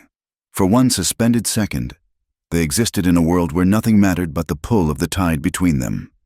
Then, Kelly pulled back. It was a physical wrenching, as if he were tearing his own skin. He stepped back, dropping his hands, his chest heaving as if he had run a mile. "No," he gasped. Alara opened her eyes, bereft. "Kelly, I cannot," he said. His voice was ragged. "If I touch you, If I take you, I put a target on your back that can never be removed. He looked at her with a desperate intensity. They are already looking for a reason to destroy you. Elara, if they find out, if they smell me on you, Silas will kill you, and I will not be the reason you die. Elara stood shaking in the cold. She knew he was right. She knew it, and she hated it. She hated the world that made their connection a death sentence. Go, she whispered. Please, go before they come. Kelly nodded. He picked up his rifle. I will move the camp, he said. We will go up into the high rocks of the Dragon's Spine. They cannot take horses there. We will be hungry, but we will be alive. He looked at the horizon, where the sky was beginning to lighten to a pale, sickly yellow. I will watch for the dust, he promised, and I will watch for you. Be safe. Kelly, she said, the words feeling inadequate. He looked at her one last time, memorizing the curve of her face, the bruise on her shoulder, the sadness in her eyes. Walk in beauty? Elara, he said in his own tongue, then translated, walk in beauty. He turned and vanished into the mist, silent as the river itself. Elara returned to the cabin just as the sun broke the horizon. She sat at the table, her hands folded, waiting. An hour later, the sound of horses filled the yard. Silas came out of the bedroom. He was dressed in his riding coat, his hat pulled low. He did not look at her. He did not apologize for the night before. He moved with the stiff, jerky motions of a man driven by a demon. He grabbed his rifle and walked to the door. Outside, 20 men were waiting. Jeb Miller was there, and Sheriff Brady, and a dozen others. Their horses stamped the dry earth, nervous and ready. They passed a bottle of whiskey between them, their voices loud and braggadocious. We'll have their scalps by noon, one man shouted. Silas walked out onto the porch. He mounted the mule, which looked small and pathetic beneath him, but Silas sat tall. He looked at the gathered men. Let's ride, he said. He turned the mule toward the gate. As he passed the window, he glanced back at the cabin. Elara was standing in the doorway. She was pale, her eyes dark hollows in her face. She looked at her husband, and then she looked past him, toward the jagged line of the mountains. Silas felt a cold chill go down his spine. She was not looking at him with fear, or respect, or even anger. She was looking at him as if he were already dead. He kicked the mule, hard. Hyah! The posse thundered out of the yard, a chaotic mass of hooves and dust and shouting men. They turned toward the river, toward the foothills, toward the war they had conjured out of their own fear. Elara watched them go. The dust rose up behind them, a choking brown cloud that swallowed the road. She pressed her hand against her bruised shoulder, feeling the phantom touch of the Apache's thumb.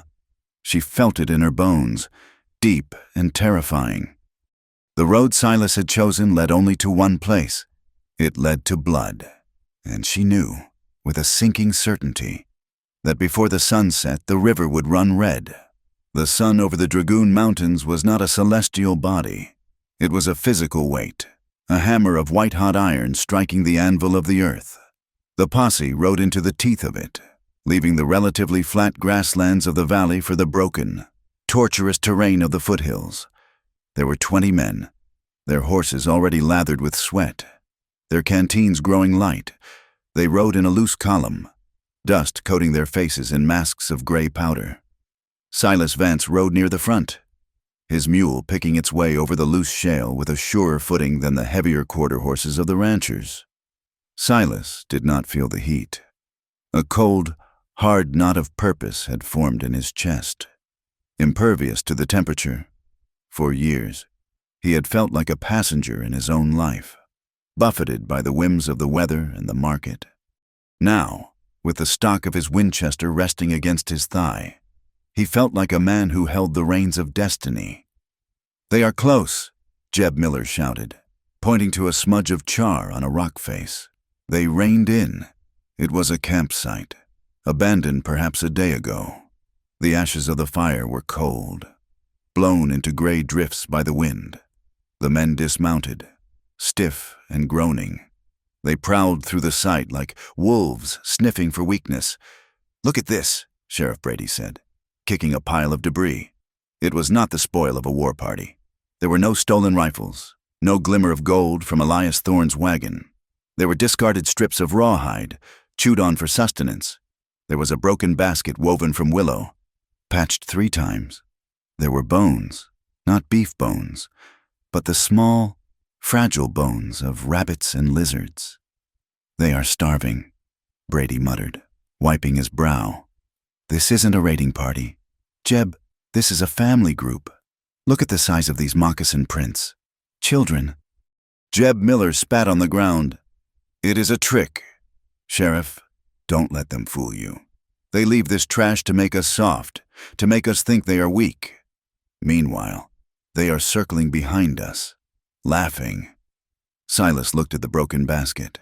For a second, he saw the poverty of it, the desperation that mirrored his own failing farm, but he crushed the thought instantly. To see their humanity was to admit that his anger might be misplaced, and he could not afford that. His anger was the only thing holding him together. "Jeb is right," Silas said, his voice cracking with the dust. "They are mocking us. They want us to turn back." He looked up at the jagged peaks looming above them. "We keep going. We drive them into the rocks. We don't stop until we find the men who killed the traitor." The men grumbled, shifting uneasily. The heat was sapping their fury, replacing it with thirst and doubt. But Silas's conviction was a contagious disease. He mounted his mule, his eyes fixed on the high ground. "Ride," he commanded. And because they were afraid to look weak in front of a man they had previously pitied, they rode. Elara stood by the well, pulling up a bucket of brown, silty water. The air in the yard was heavy, silent in the way the world is silent before a tornado touches down. A horse clattered into the yard. It was Mrs. Gable's eldest boy, Thomas, a youth of 16 with eyes wide as saucers. "Mrs. Vance," he yelled, reining in his pony so hard it reared. "Thomas, what is it?" Elara dropped the bucket. "You have to hear. Ma'am, Pa just came back from the fort. The soldiers. They hit a camp over in the Apache Pass." Elara's hands flew to her mouth. "When? 2 days ago. They said it was a punitive expedition, but Pa said they shot everything that moved. Women, old folks. He said the Apache are stirring up like a hornet's nest. They're saying there's going to be a war, a real one." Elara felt the blood drain from her face. "Does Silas know?" she asked. "The posse? No, ma'am. They're already up in the hills. If they run into a war party looking for revenge..." He didn't finish the sentence. He didn't have to. The boy wheeled his pony. "I have to warn the others. You stay inside. Mrs. Vance, bar the door." He galloped away, leaving Elara standing in the dust. She looked at the empty horizon. Silas was out there. He was riding into a massacre. And Kelly was out there too, likely unaware that the army had just declared open season on his people. If the posse found him, or if a grieving, vengeful war party found the posse, the result would be the same. Death. Elara looked at the cabin. It was safe in there. She could bar the door. She could wait. She could be the good wife, the survivor. But the memory of the river rose up in her mind. The cold water, the strong arms, the thumb brushing the bruise on her shoulder. Love is the hand that holds you up. She turned and ran, not toward the house, but toward the river. The landscape seemed to fight her.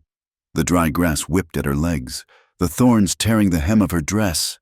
The air was thick with dust, choking her lungs. High above, 3 buzzards circled in a lazy, hypnotic spiral, waiting for the inevitable. She ran until her chest burned, until her boots felt like lead weights.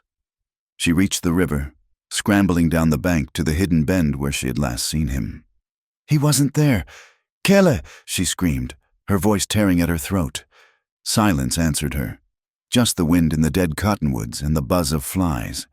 She pushed forward, following the faint game trail that led upstream, deeper into the brush. She didn't know where she was going, only that she had to find him. She had to warn him. She found him a mile upstream, in a small clearing sheltered by a massive overhang of red rock. He was not alone. He was kneeling on the ground, his back to her, Beside him lay a figure, a young boy, no more than 10 years old. The boy's leg was wrapped in bloody rags.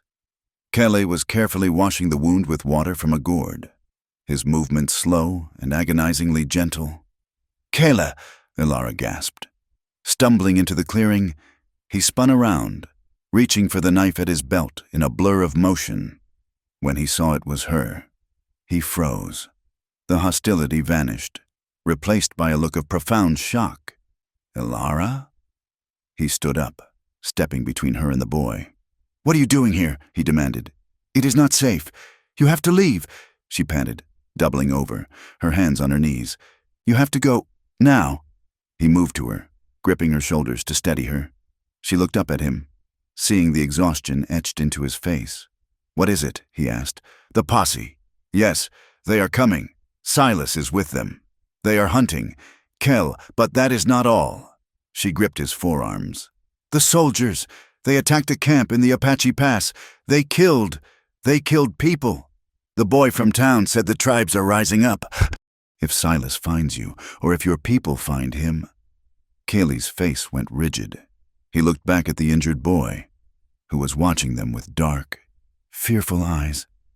"I know of the attack," Kel said softly. "This boy, he is my nephew. He ran for 2 days on a cut leg to bring us the news."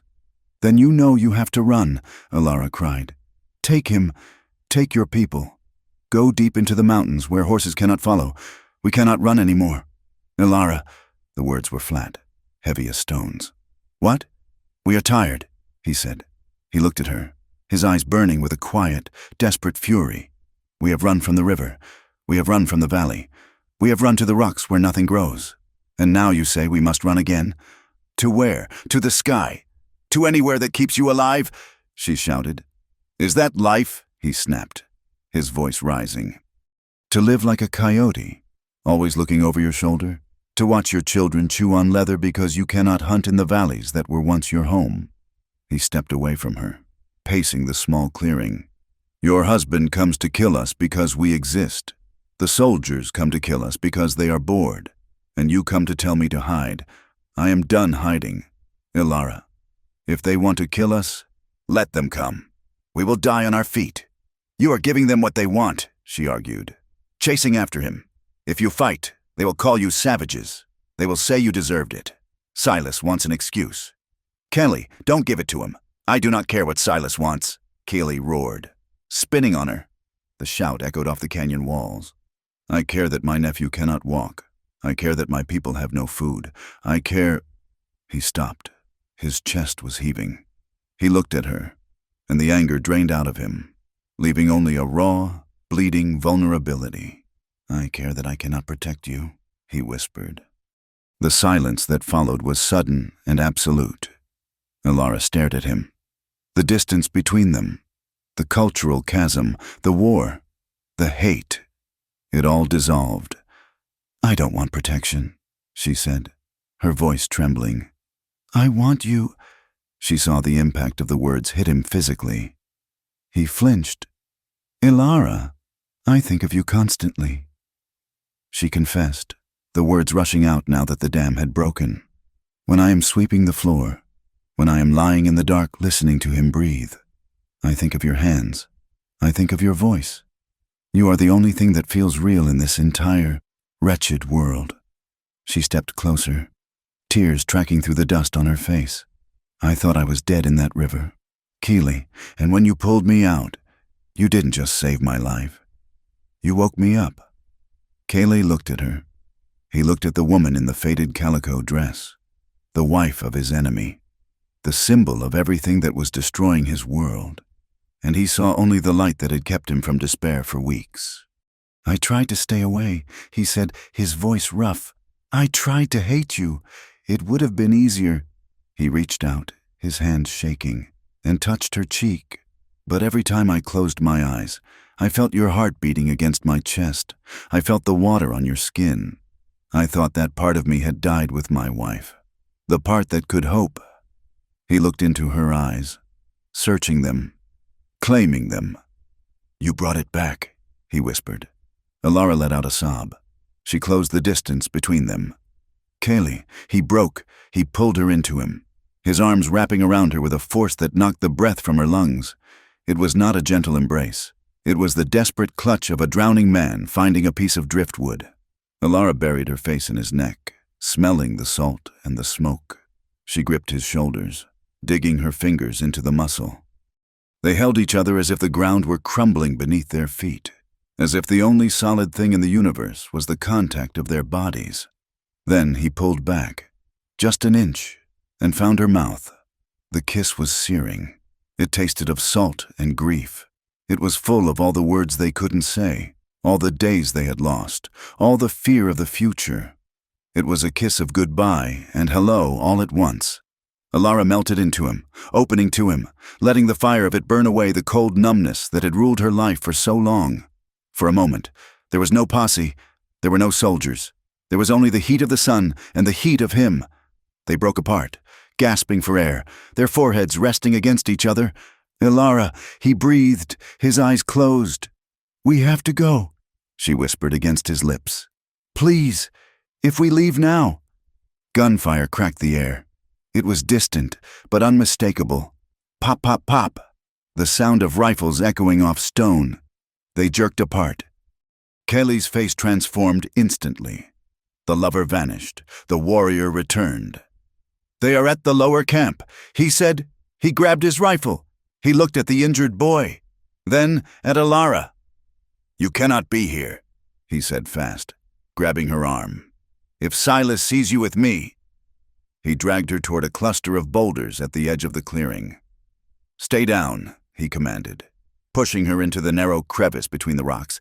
"Do not move. If they find you, you scream. You tell them I took you. You tell them you are a captive. Do you understand?" "No," Alara cried, clutching his sleeve. "I won't lie. I won't let them kill you." "You must," he hissed, gripping her face hard. "If you try to save me, Silas will kill us both. You survive. Alara, promise me." He didn't wait for the promise. He leaned in, kissed her forehead hard, and turned. He ran toward the sound of the guns, leaving her huddled in the shadows. The skirmish was a chaotic, ugly thing. The posse had stumbled upon the main Apache encampment, a miserable collection of brush shelters tucked into a box canyon. It wasn't a tactical raid. It was a panic. The posse fired wildly from the ridge. The Apache, mostly old men and women, scrambled for the cover of the rocks. Dust rose in choking clouds. Horses reared, screaming. Silas Vance sat on his mule on the high ground, firing his Winchester. He wasn't aiming at anything specific. He was firing at the movement, at the shadows, at the hatred in his own heart. "Get them!" Jeb Miller screamed, galloping down the slope. Silas kicked his mule and followed. The canyon floor was a confusion of noise. Bullets whined off the canyon walls. An Apache woman ran past Silas, clutching a bundle of blankets. He held his fire, his finger freezing on the trigger. He wasn't a killer, he told himself. He was a soldier. Then he saw him. A man burst from the brush, moving with a fluid, lethal grace. He carried a rifle and was firing with terrifying precision. He dropped one of the posse's horses, sending the rider tumbling. It was the man from the porch, the man from the river. Silas felt the world narrow down to a pinpoint. The noise of the battle faded. There was only him, and the savage who had touched his wife. "There you are," Silas whispered. He reined the mule around, cutting off the Apache's path to the rocks. Kel saw the rider. He recognized the slouch of the hat, the set of the shoulders. He skid to a halt, raising his rifle, but his magazine was empty. He had spent his last round covering the retreat of the women. Silas saw the click of the empty chamber. A grim smile twisted his face. He leveled his Winchester. "End of the road," he shouted. Kaylee stood his ground. He dropped the useless rifle and drew his knife. It was a futile gesture, knife against bullet, but he held it ready. Silas's finger tightened on the trigger. He savored the moment. This was justice. This was cleansing. "Silas, no!" The scream tore through the canyon, shrill and impossible. Silas flinched. He looked to his left, running down the slope, sliding in the loose shale. Was a woman. Her dress was torn, her hair wild, her bonnet gone. Ilara? Silas stared, his brain unable to process the image. She was supposed to be at the cabin. She was supposed to be barring the door. Ilara hit the canyon floor and ran. She didn't run away from the danger. She ran toward it. She ran straight between the mule and the Apache. She threw herself in front of Keel, spreading her arms wide, shielding his body with her own. "Don't shoot!" she screamed, her face twisted in terror and defiance. "Silas, don't you dare!" Silas lowered the gun an inch, his mouth falling open. The shock was a physical blow. "Ilara?" he croaked. "Get out of the way!" "No!" she shouted. "You won't kill him. I won't let you." "What are you doing?" Silas roared, his face turning purple. "He is an animal. He is the enemy. Move, woman, or so help me God." "He is not the enemy," Ilara cried. "He is a man. He saved me." Silas looked at her. He looked at the way she stood, fierce and protective. He looked at the Apache standing behind her, his hand resting tentatively on her shoulder. Not to hold her hostage, but to pull her back from the bullet. And in that moment, Silas saw the truth. He saw it in the way they stood together. He saw it in the electric connection that hummed between them. "You," Silas whispered. The realization broke him. "You chose him." He raised the rifle again. His hands were shaking. He didn't know who he wanted to kill more, the Indian or the wife who had betrayed him. "Move, Ilara," he said, his voice dead. "I'm not moving," she said. "If you want to shoot him, you have to shoot through me." The standoff stretched for an eternity. The battle around them seemed to pause, the other men watching the drama unfold in stunned silence. Kele looked at Ilara's back. He saw the tremble in her frame. He stepped forward, trying to push her aside. "Ilara, no," he said. "Stay back," she hissed at him. Silas's finger twitched. He was going to do it. The madness was in his eyes. He was going to pull the trigger and end the pain. A shot rang out. It didn't come from Silas. It came from the ridge, from a nervous deputy whose gun discharged by accident or panic. The bullet whined through the air. It missed Silas. It missed Kelo. It missed Ilara. It struck the injured boy, Keel's nephew, who had dragged himself to the edge of the clearing to watch. The boy crumpled without a sound. The gunshot broke the trance. "No!" Kele screamed. He forgot Silas. He forgot Ilara. He turned and ran toward the fallen boy. The rest of the Apache, seeing their opening in the confusion, began to retreat up a narrow goat path into the high rocks. "Retreat!" the Apache elder shouted. "To the high ground!" Kele scooped up the boy's body. He looked back at Ilara one last time. His face was a mask of agony. He couldn't stay. If he stayed, he died, and the boy's body would be left to the buzzards. "Go!" Ilara screamed at him. "Go!" Kele turned and sprinted for the rocks, vanishing into the shadows of the ravine just as the posse opened fire again. The bullets chipped the stone where he had stood seconds before. It was over. The posse held the canyon floor, but the quarry was gone. The Apache had melted into the stone. Silas sat on his mule, his rifle smoking, though he hadn't fired the final shot. He looked at the empty space where the Apache had been. Then he looked at his wife. Ilara was on her knees in the dust, sobbing. She wasn't crying with relief. She was crying with a grief that tore from her throat in raw, ugly sounds. Silas dismounted. He walked over to her. His boots crunched on the gravel. He stood over her. He looked at the tear in her dress, the bruise on her shoulder that was now fully exposed, the way her body was curled toward the direction the Apache had fled. He felt a cold, hollow void open up inside him. He had won the ground, but he had lost everything that mattered. "Get up," he said. His voice was a stranger's voice. Ilara didn't move. She just wept, her hands clutching the dirt, while the dust of the skirmish settled around them like a funeral shroud. The dust from the canyon skirmish did not settle for days. It hung in the air, a fine, choking grit that coated the throat and stung the eyes. It covered the rocky floor where 3 men of the posse lay dead, and it covered the shallow, hastily dug grave of the Apache boy whose life had ended before it had truly begun.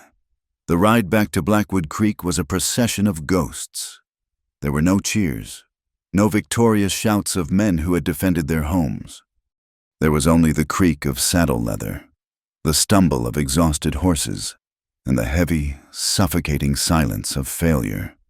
They had ridden out to exterminate a threat, to reclaim their pride, but they returned with bodies slung over pack mules and the knowledge that the enemy had melted away into the stone, unbeaten and now undeniably wronged.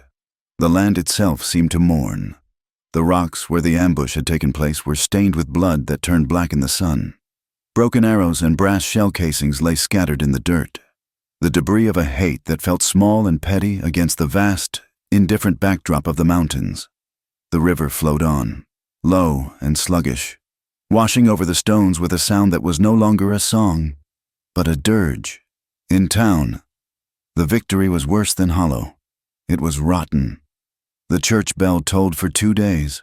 Widows wept in the dusty street, their black veils fluttering in the hot wind. Reverend Caldwell stood at the pulpit on Sunday, his face gray, speaking of sacrifice and the mysterious will of the Almighty, but his voice lacked fire. The congregation sat with heads bowed, not in prayer, but in doubt. They looked at their hands, calloused from working a dry land, and wondered if the blood on them would ever wash off.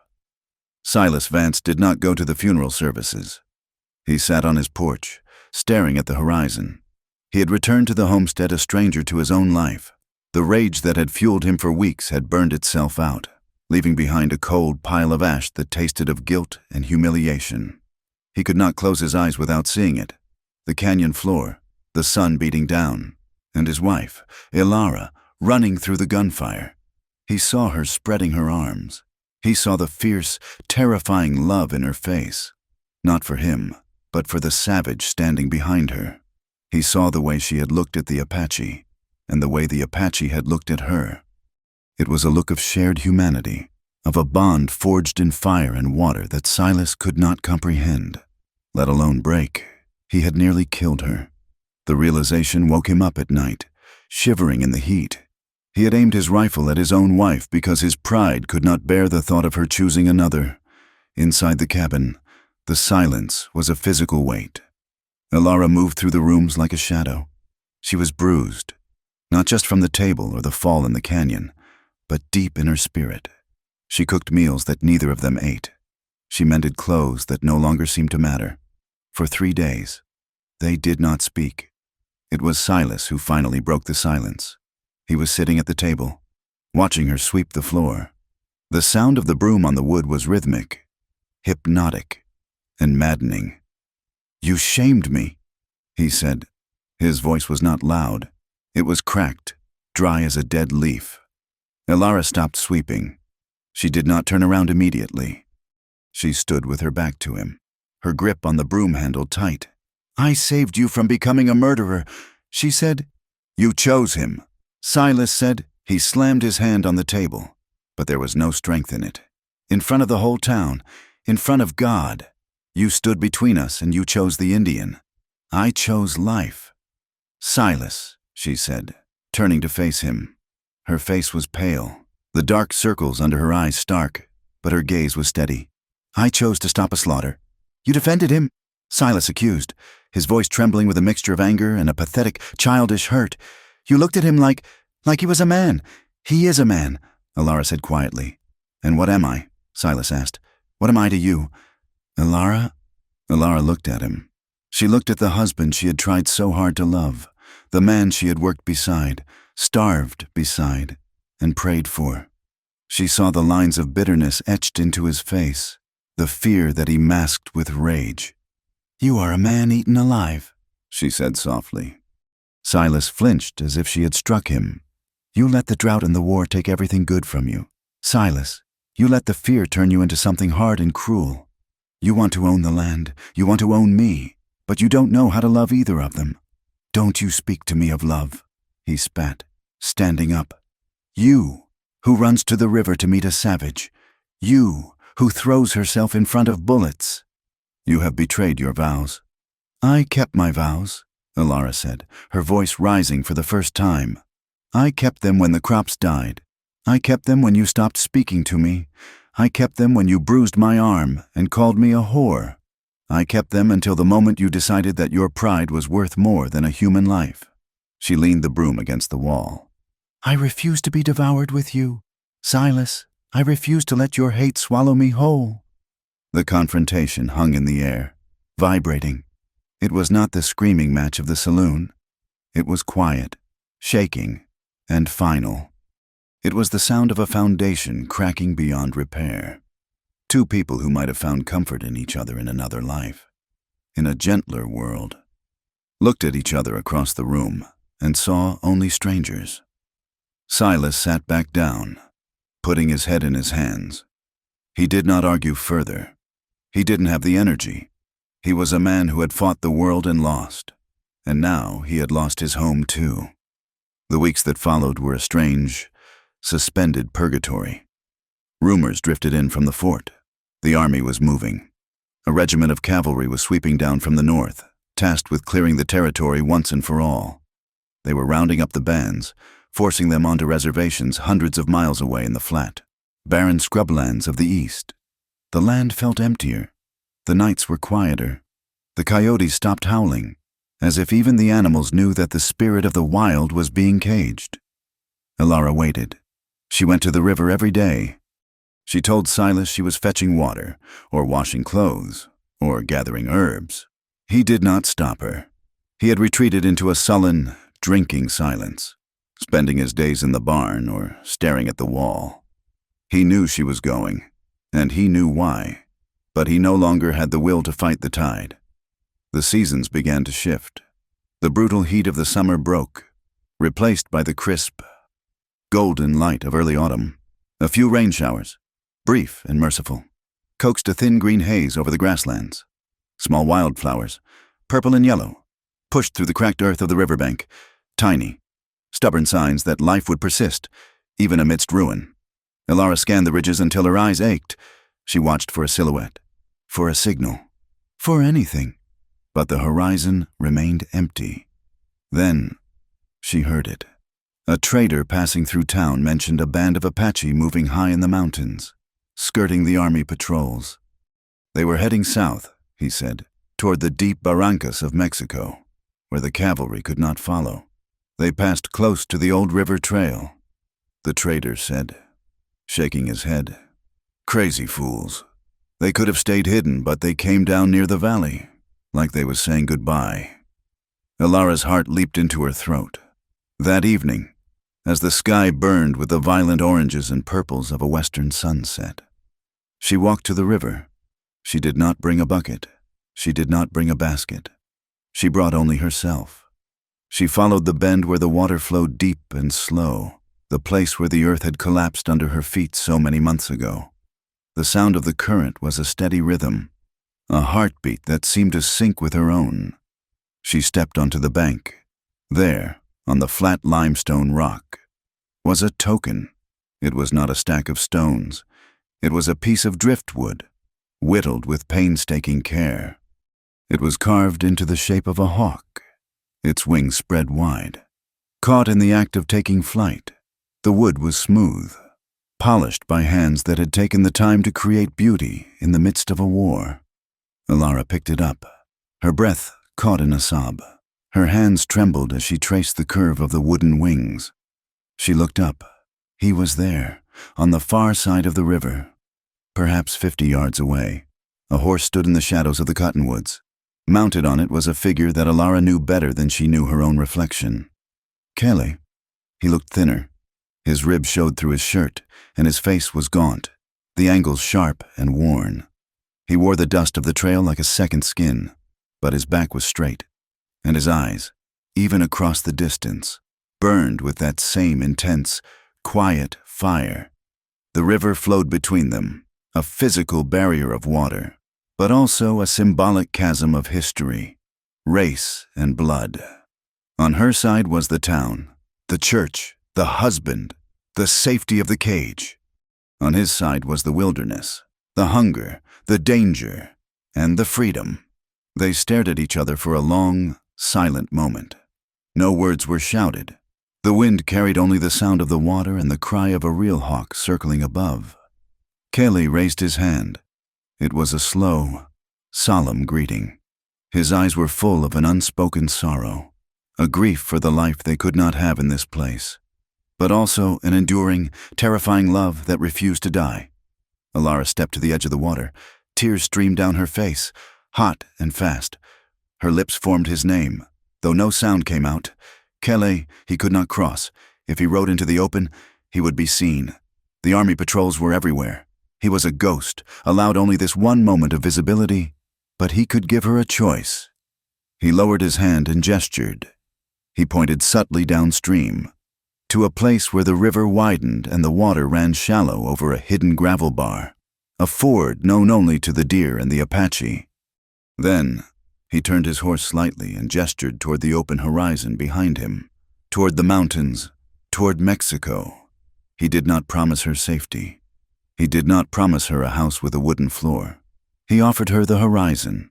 He offered her a life that would be hard, dangerous, and uncertain. But it would be honest, and it would be free. Alara stood on the bank, clutching the wooden hawk. She looked back toward the homestead, where the chimney smoke rose in a thin, gray line. She looked at the town, where the windows were shuttered against the night. She realized, with a sudden, crystal clarity, that her entire life had been moving toward this moment. Every bucket of water she had hauled, every bruise she had hidden, every silent scream in the night had been a preparation for this choice. She could stay. She could remain the dutiful wife to a man who saw her as a possession. She could live in a town that would never fully forgive her, whispering behind their hands until she was an old, bitter woman. She could be safe, or she could leap. She looked at Kelly. She saw the man who had risked his life for her, not once, but over and over. She saw the man who had shown her that she was worthy of tenderness. She nodded, a single, decisive motion. Kelly saw it. He nodded back, then turned his horse and vanished into the trees, heading downstream toward the crossing. Alara walked back to the cabin. The sun had set, and the twilight was painting the world in shades of indigo and violet. She entered the house. Silas was sitting at the table, a bottle of whiskey in front of him. He looked up as she entered. His eyes were red-rimmed and dull. "Where were you?" he asked. The question was a habit, devoid of real curiosity. "I was at the river," Alara said. She walked to the bedroom. She pulled her mother's leather satchel from under the bed. She began to pack. She did not take much: a heavy wool shawl, a sturdy pair of boots, a small tin of matches, the Bible her grandmother had given her, and the locket that held a picture of her parents. Silas stood in the doorway, watching her. Confusion began to clear the fog of alcohol from his brain. "What are you doing?" he asked. "I am leaving." "Silas," she said. She did not stop packing. "Leaving?" He laughed, a short, disbelief sound. "Leaving for where? St. Louis? You have no money. You have no horse." "I'm not going to St. Louis," she said. She buckled the satchel. She stood up and faced him. "I'm going with him." The room went dead silent. Silas stared at her, his mouth opening and closing. The implication hit him like a physical blow. "Him? You mean the savage?" "His name is Kelly," Alara said. "And yes," Silas's face cycled through a dozen emotions in a second. Shock, rage, disbelief, and finally, a terrible, crushing resignation. He gripped the doorframe. "You are crazy," he whispered. "You will die out there. They will hunt you down. The army. The cold. You will die in a ditch." "Alara, perhaps," she said calmly, "but I will die alive. Here, I am already dead." She walked past him into the main room. Silas scrambled after her, grabbing her arm. It wasn't the violent grip of before. It was the desperate grasp of a man watching his last possession slip away. "Alara, don't! Think about what you are doing. If you walk out that door," he swallowed hard, "if you walk out that door, you are no longer my wife. You are no longer a white woman. You are dead to this town. You are dead to God. Do you understand? There is no coming back." Alara looked at his hand on her arm. She looked at his face, twisted in pain and prejudice. "I know," she said. She gently pulled her arm free. "I am sorry for your pain. Silas, I am sorry that the war broke you. I am sorry that the land defeated you. But I cannot fix you. And I will not be your punching bag while you mourn the man you used to be." She opened the door. The night air rushed in, cool and smelling of sage. "Goodbye, Silas." She stepped out. Silas stood in the doorway. He wanted to scream. He wanted to grab his rifle. He wanted to beg, but he did nothing. He watched her walk across the yard, past the gate, and into the darkness. He watched until the night swallowed her whole. The river crossing was quiet. The reeds whispered in the wind. A dry, rustling sound. The first stars were beginning to appear, pinpricks of white fire in the vast canopy of the dark. Elara reached the ford. The water reflected the fading light, looking like a sheet of hammered black metal. She stopped. Her heart was pounding against her ribs. A frantic drumbeat. This was it, the edge of the world. She looked across the water. He was there. Kayleigh stood on the opposite bank. He had dismounted. He stood at the edge of the water, waiting. He had trusted that she would come. He had bet his life on the belief that her heart matched his. Elara didn't hesitate. She stepped into the water. It was cold, just as it had been on the day she fell. It soaked her boots and the hem of her skirt, but she didn't feel the chill. She felt a fire burning in her chest. She waded out. The water rose to her knees, then her thighs. The current pulled at her, trying to drag her downstream, but she planted her feet. She was not falling this time. She was walking. Kayleigh saw her coming. He stepped into the water to meet her.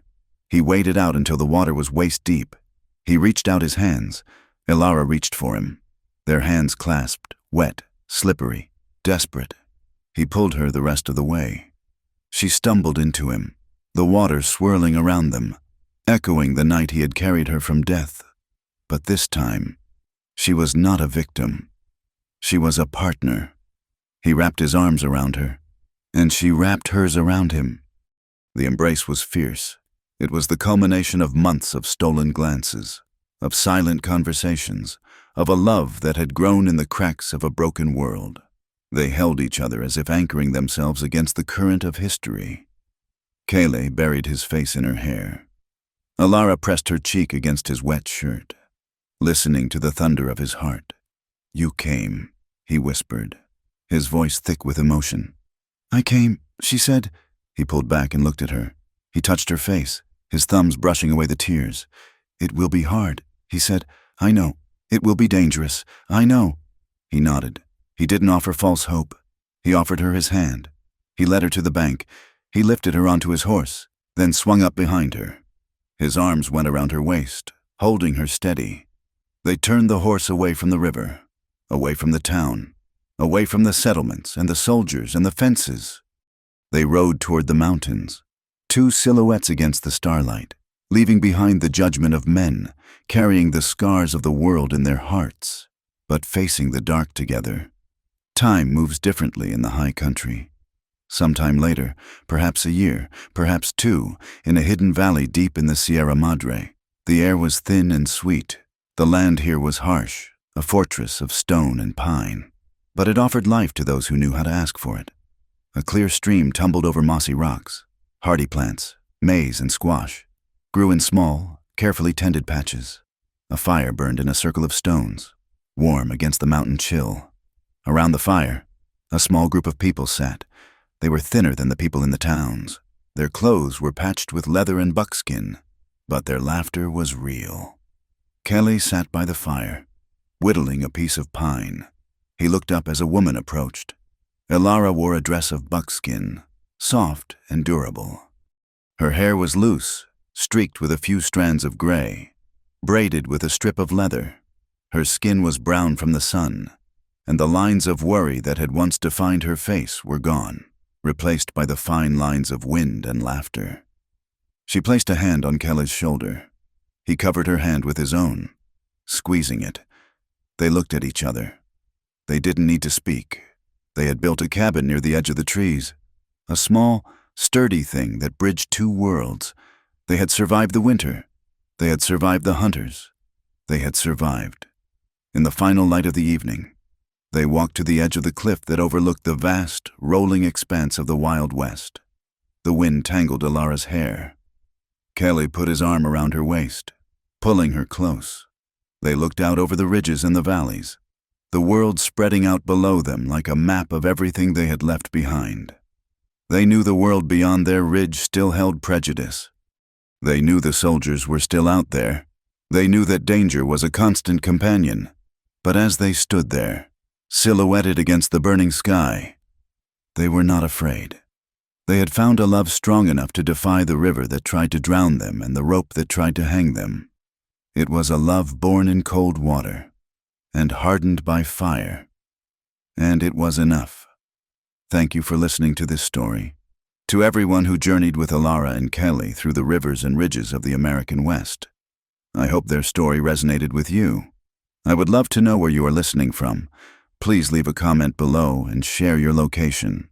If you enjoyed this tale of love, survival, and the untamed frontier, I encourage you to subscribe to From Wild West for more stories that bring the history and the heart of the West to life. Please share your thoughts on the story in English in the comments. Did Alara make the right choice? I look forward to reading your reflections. Until next time, walk in beauty.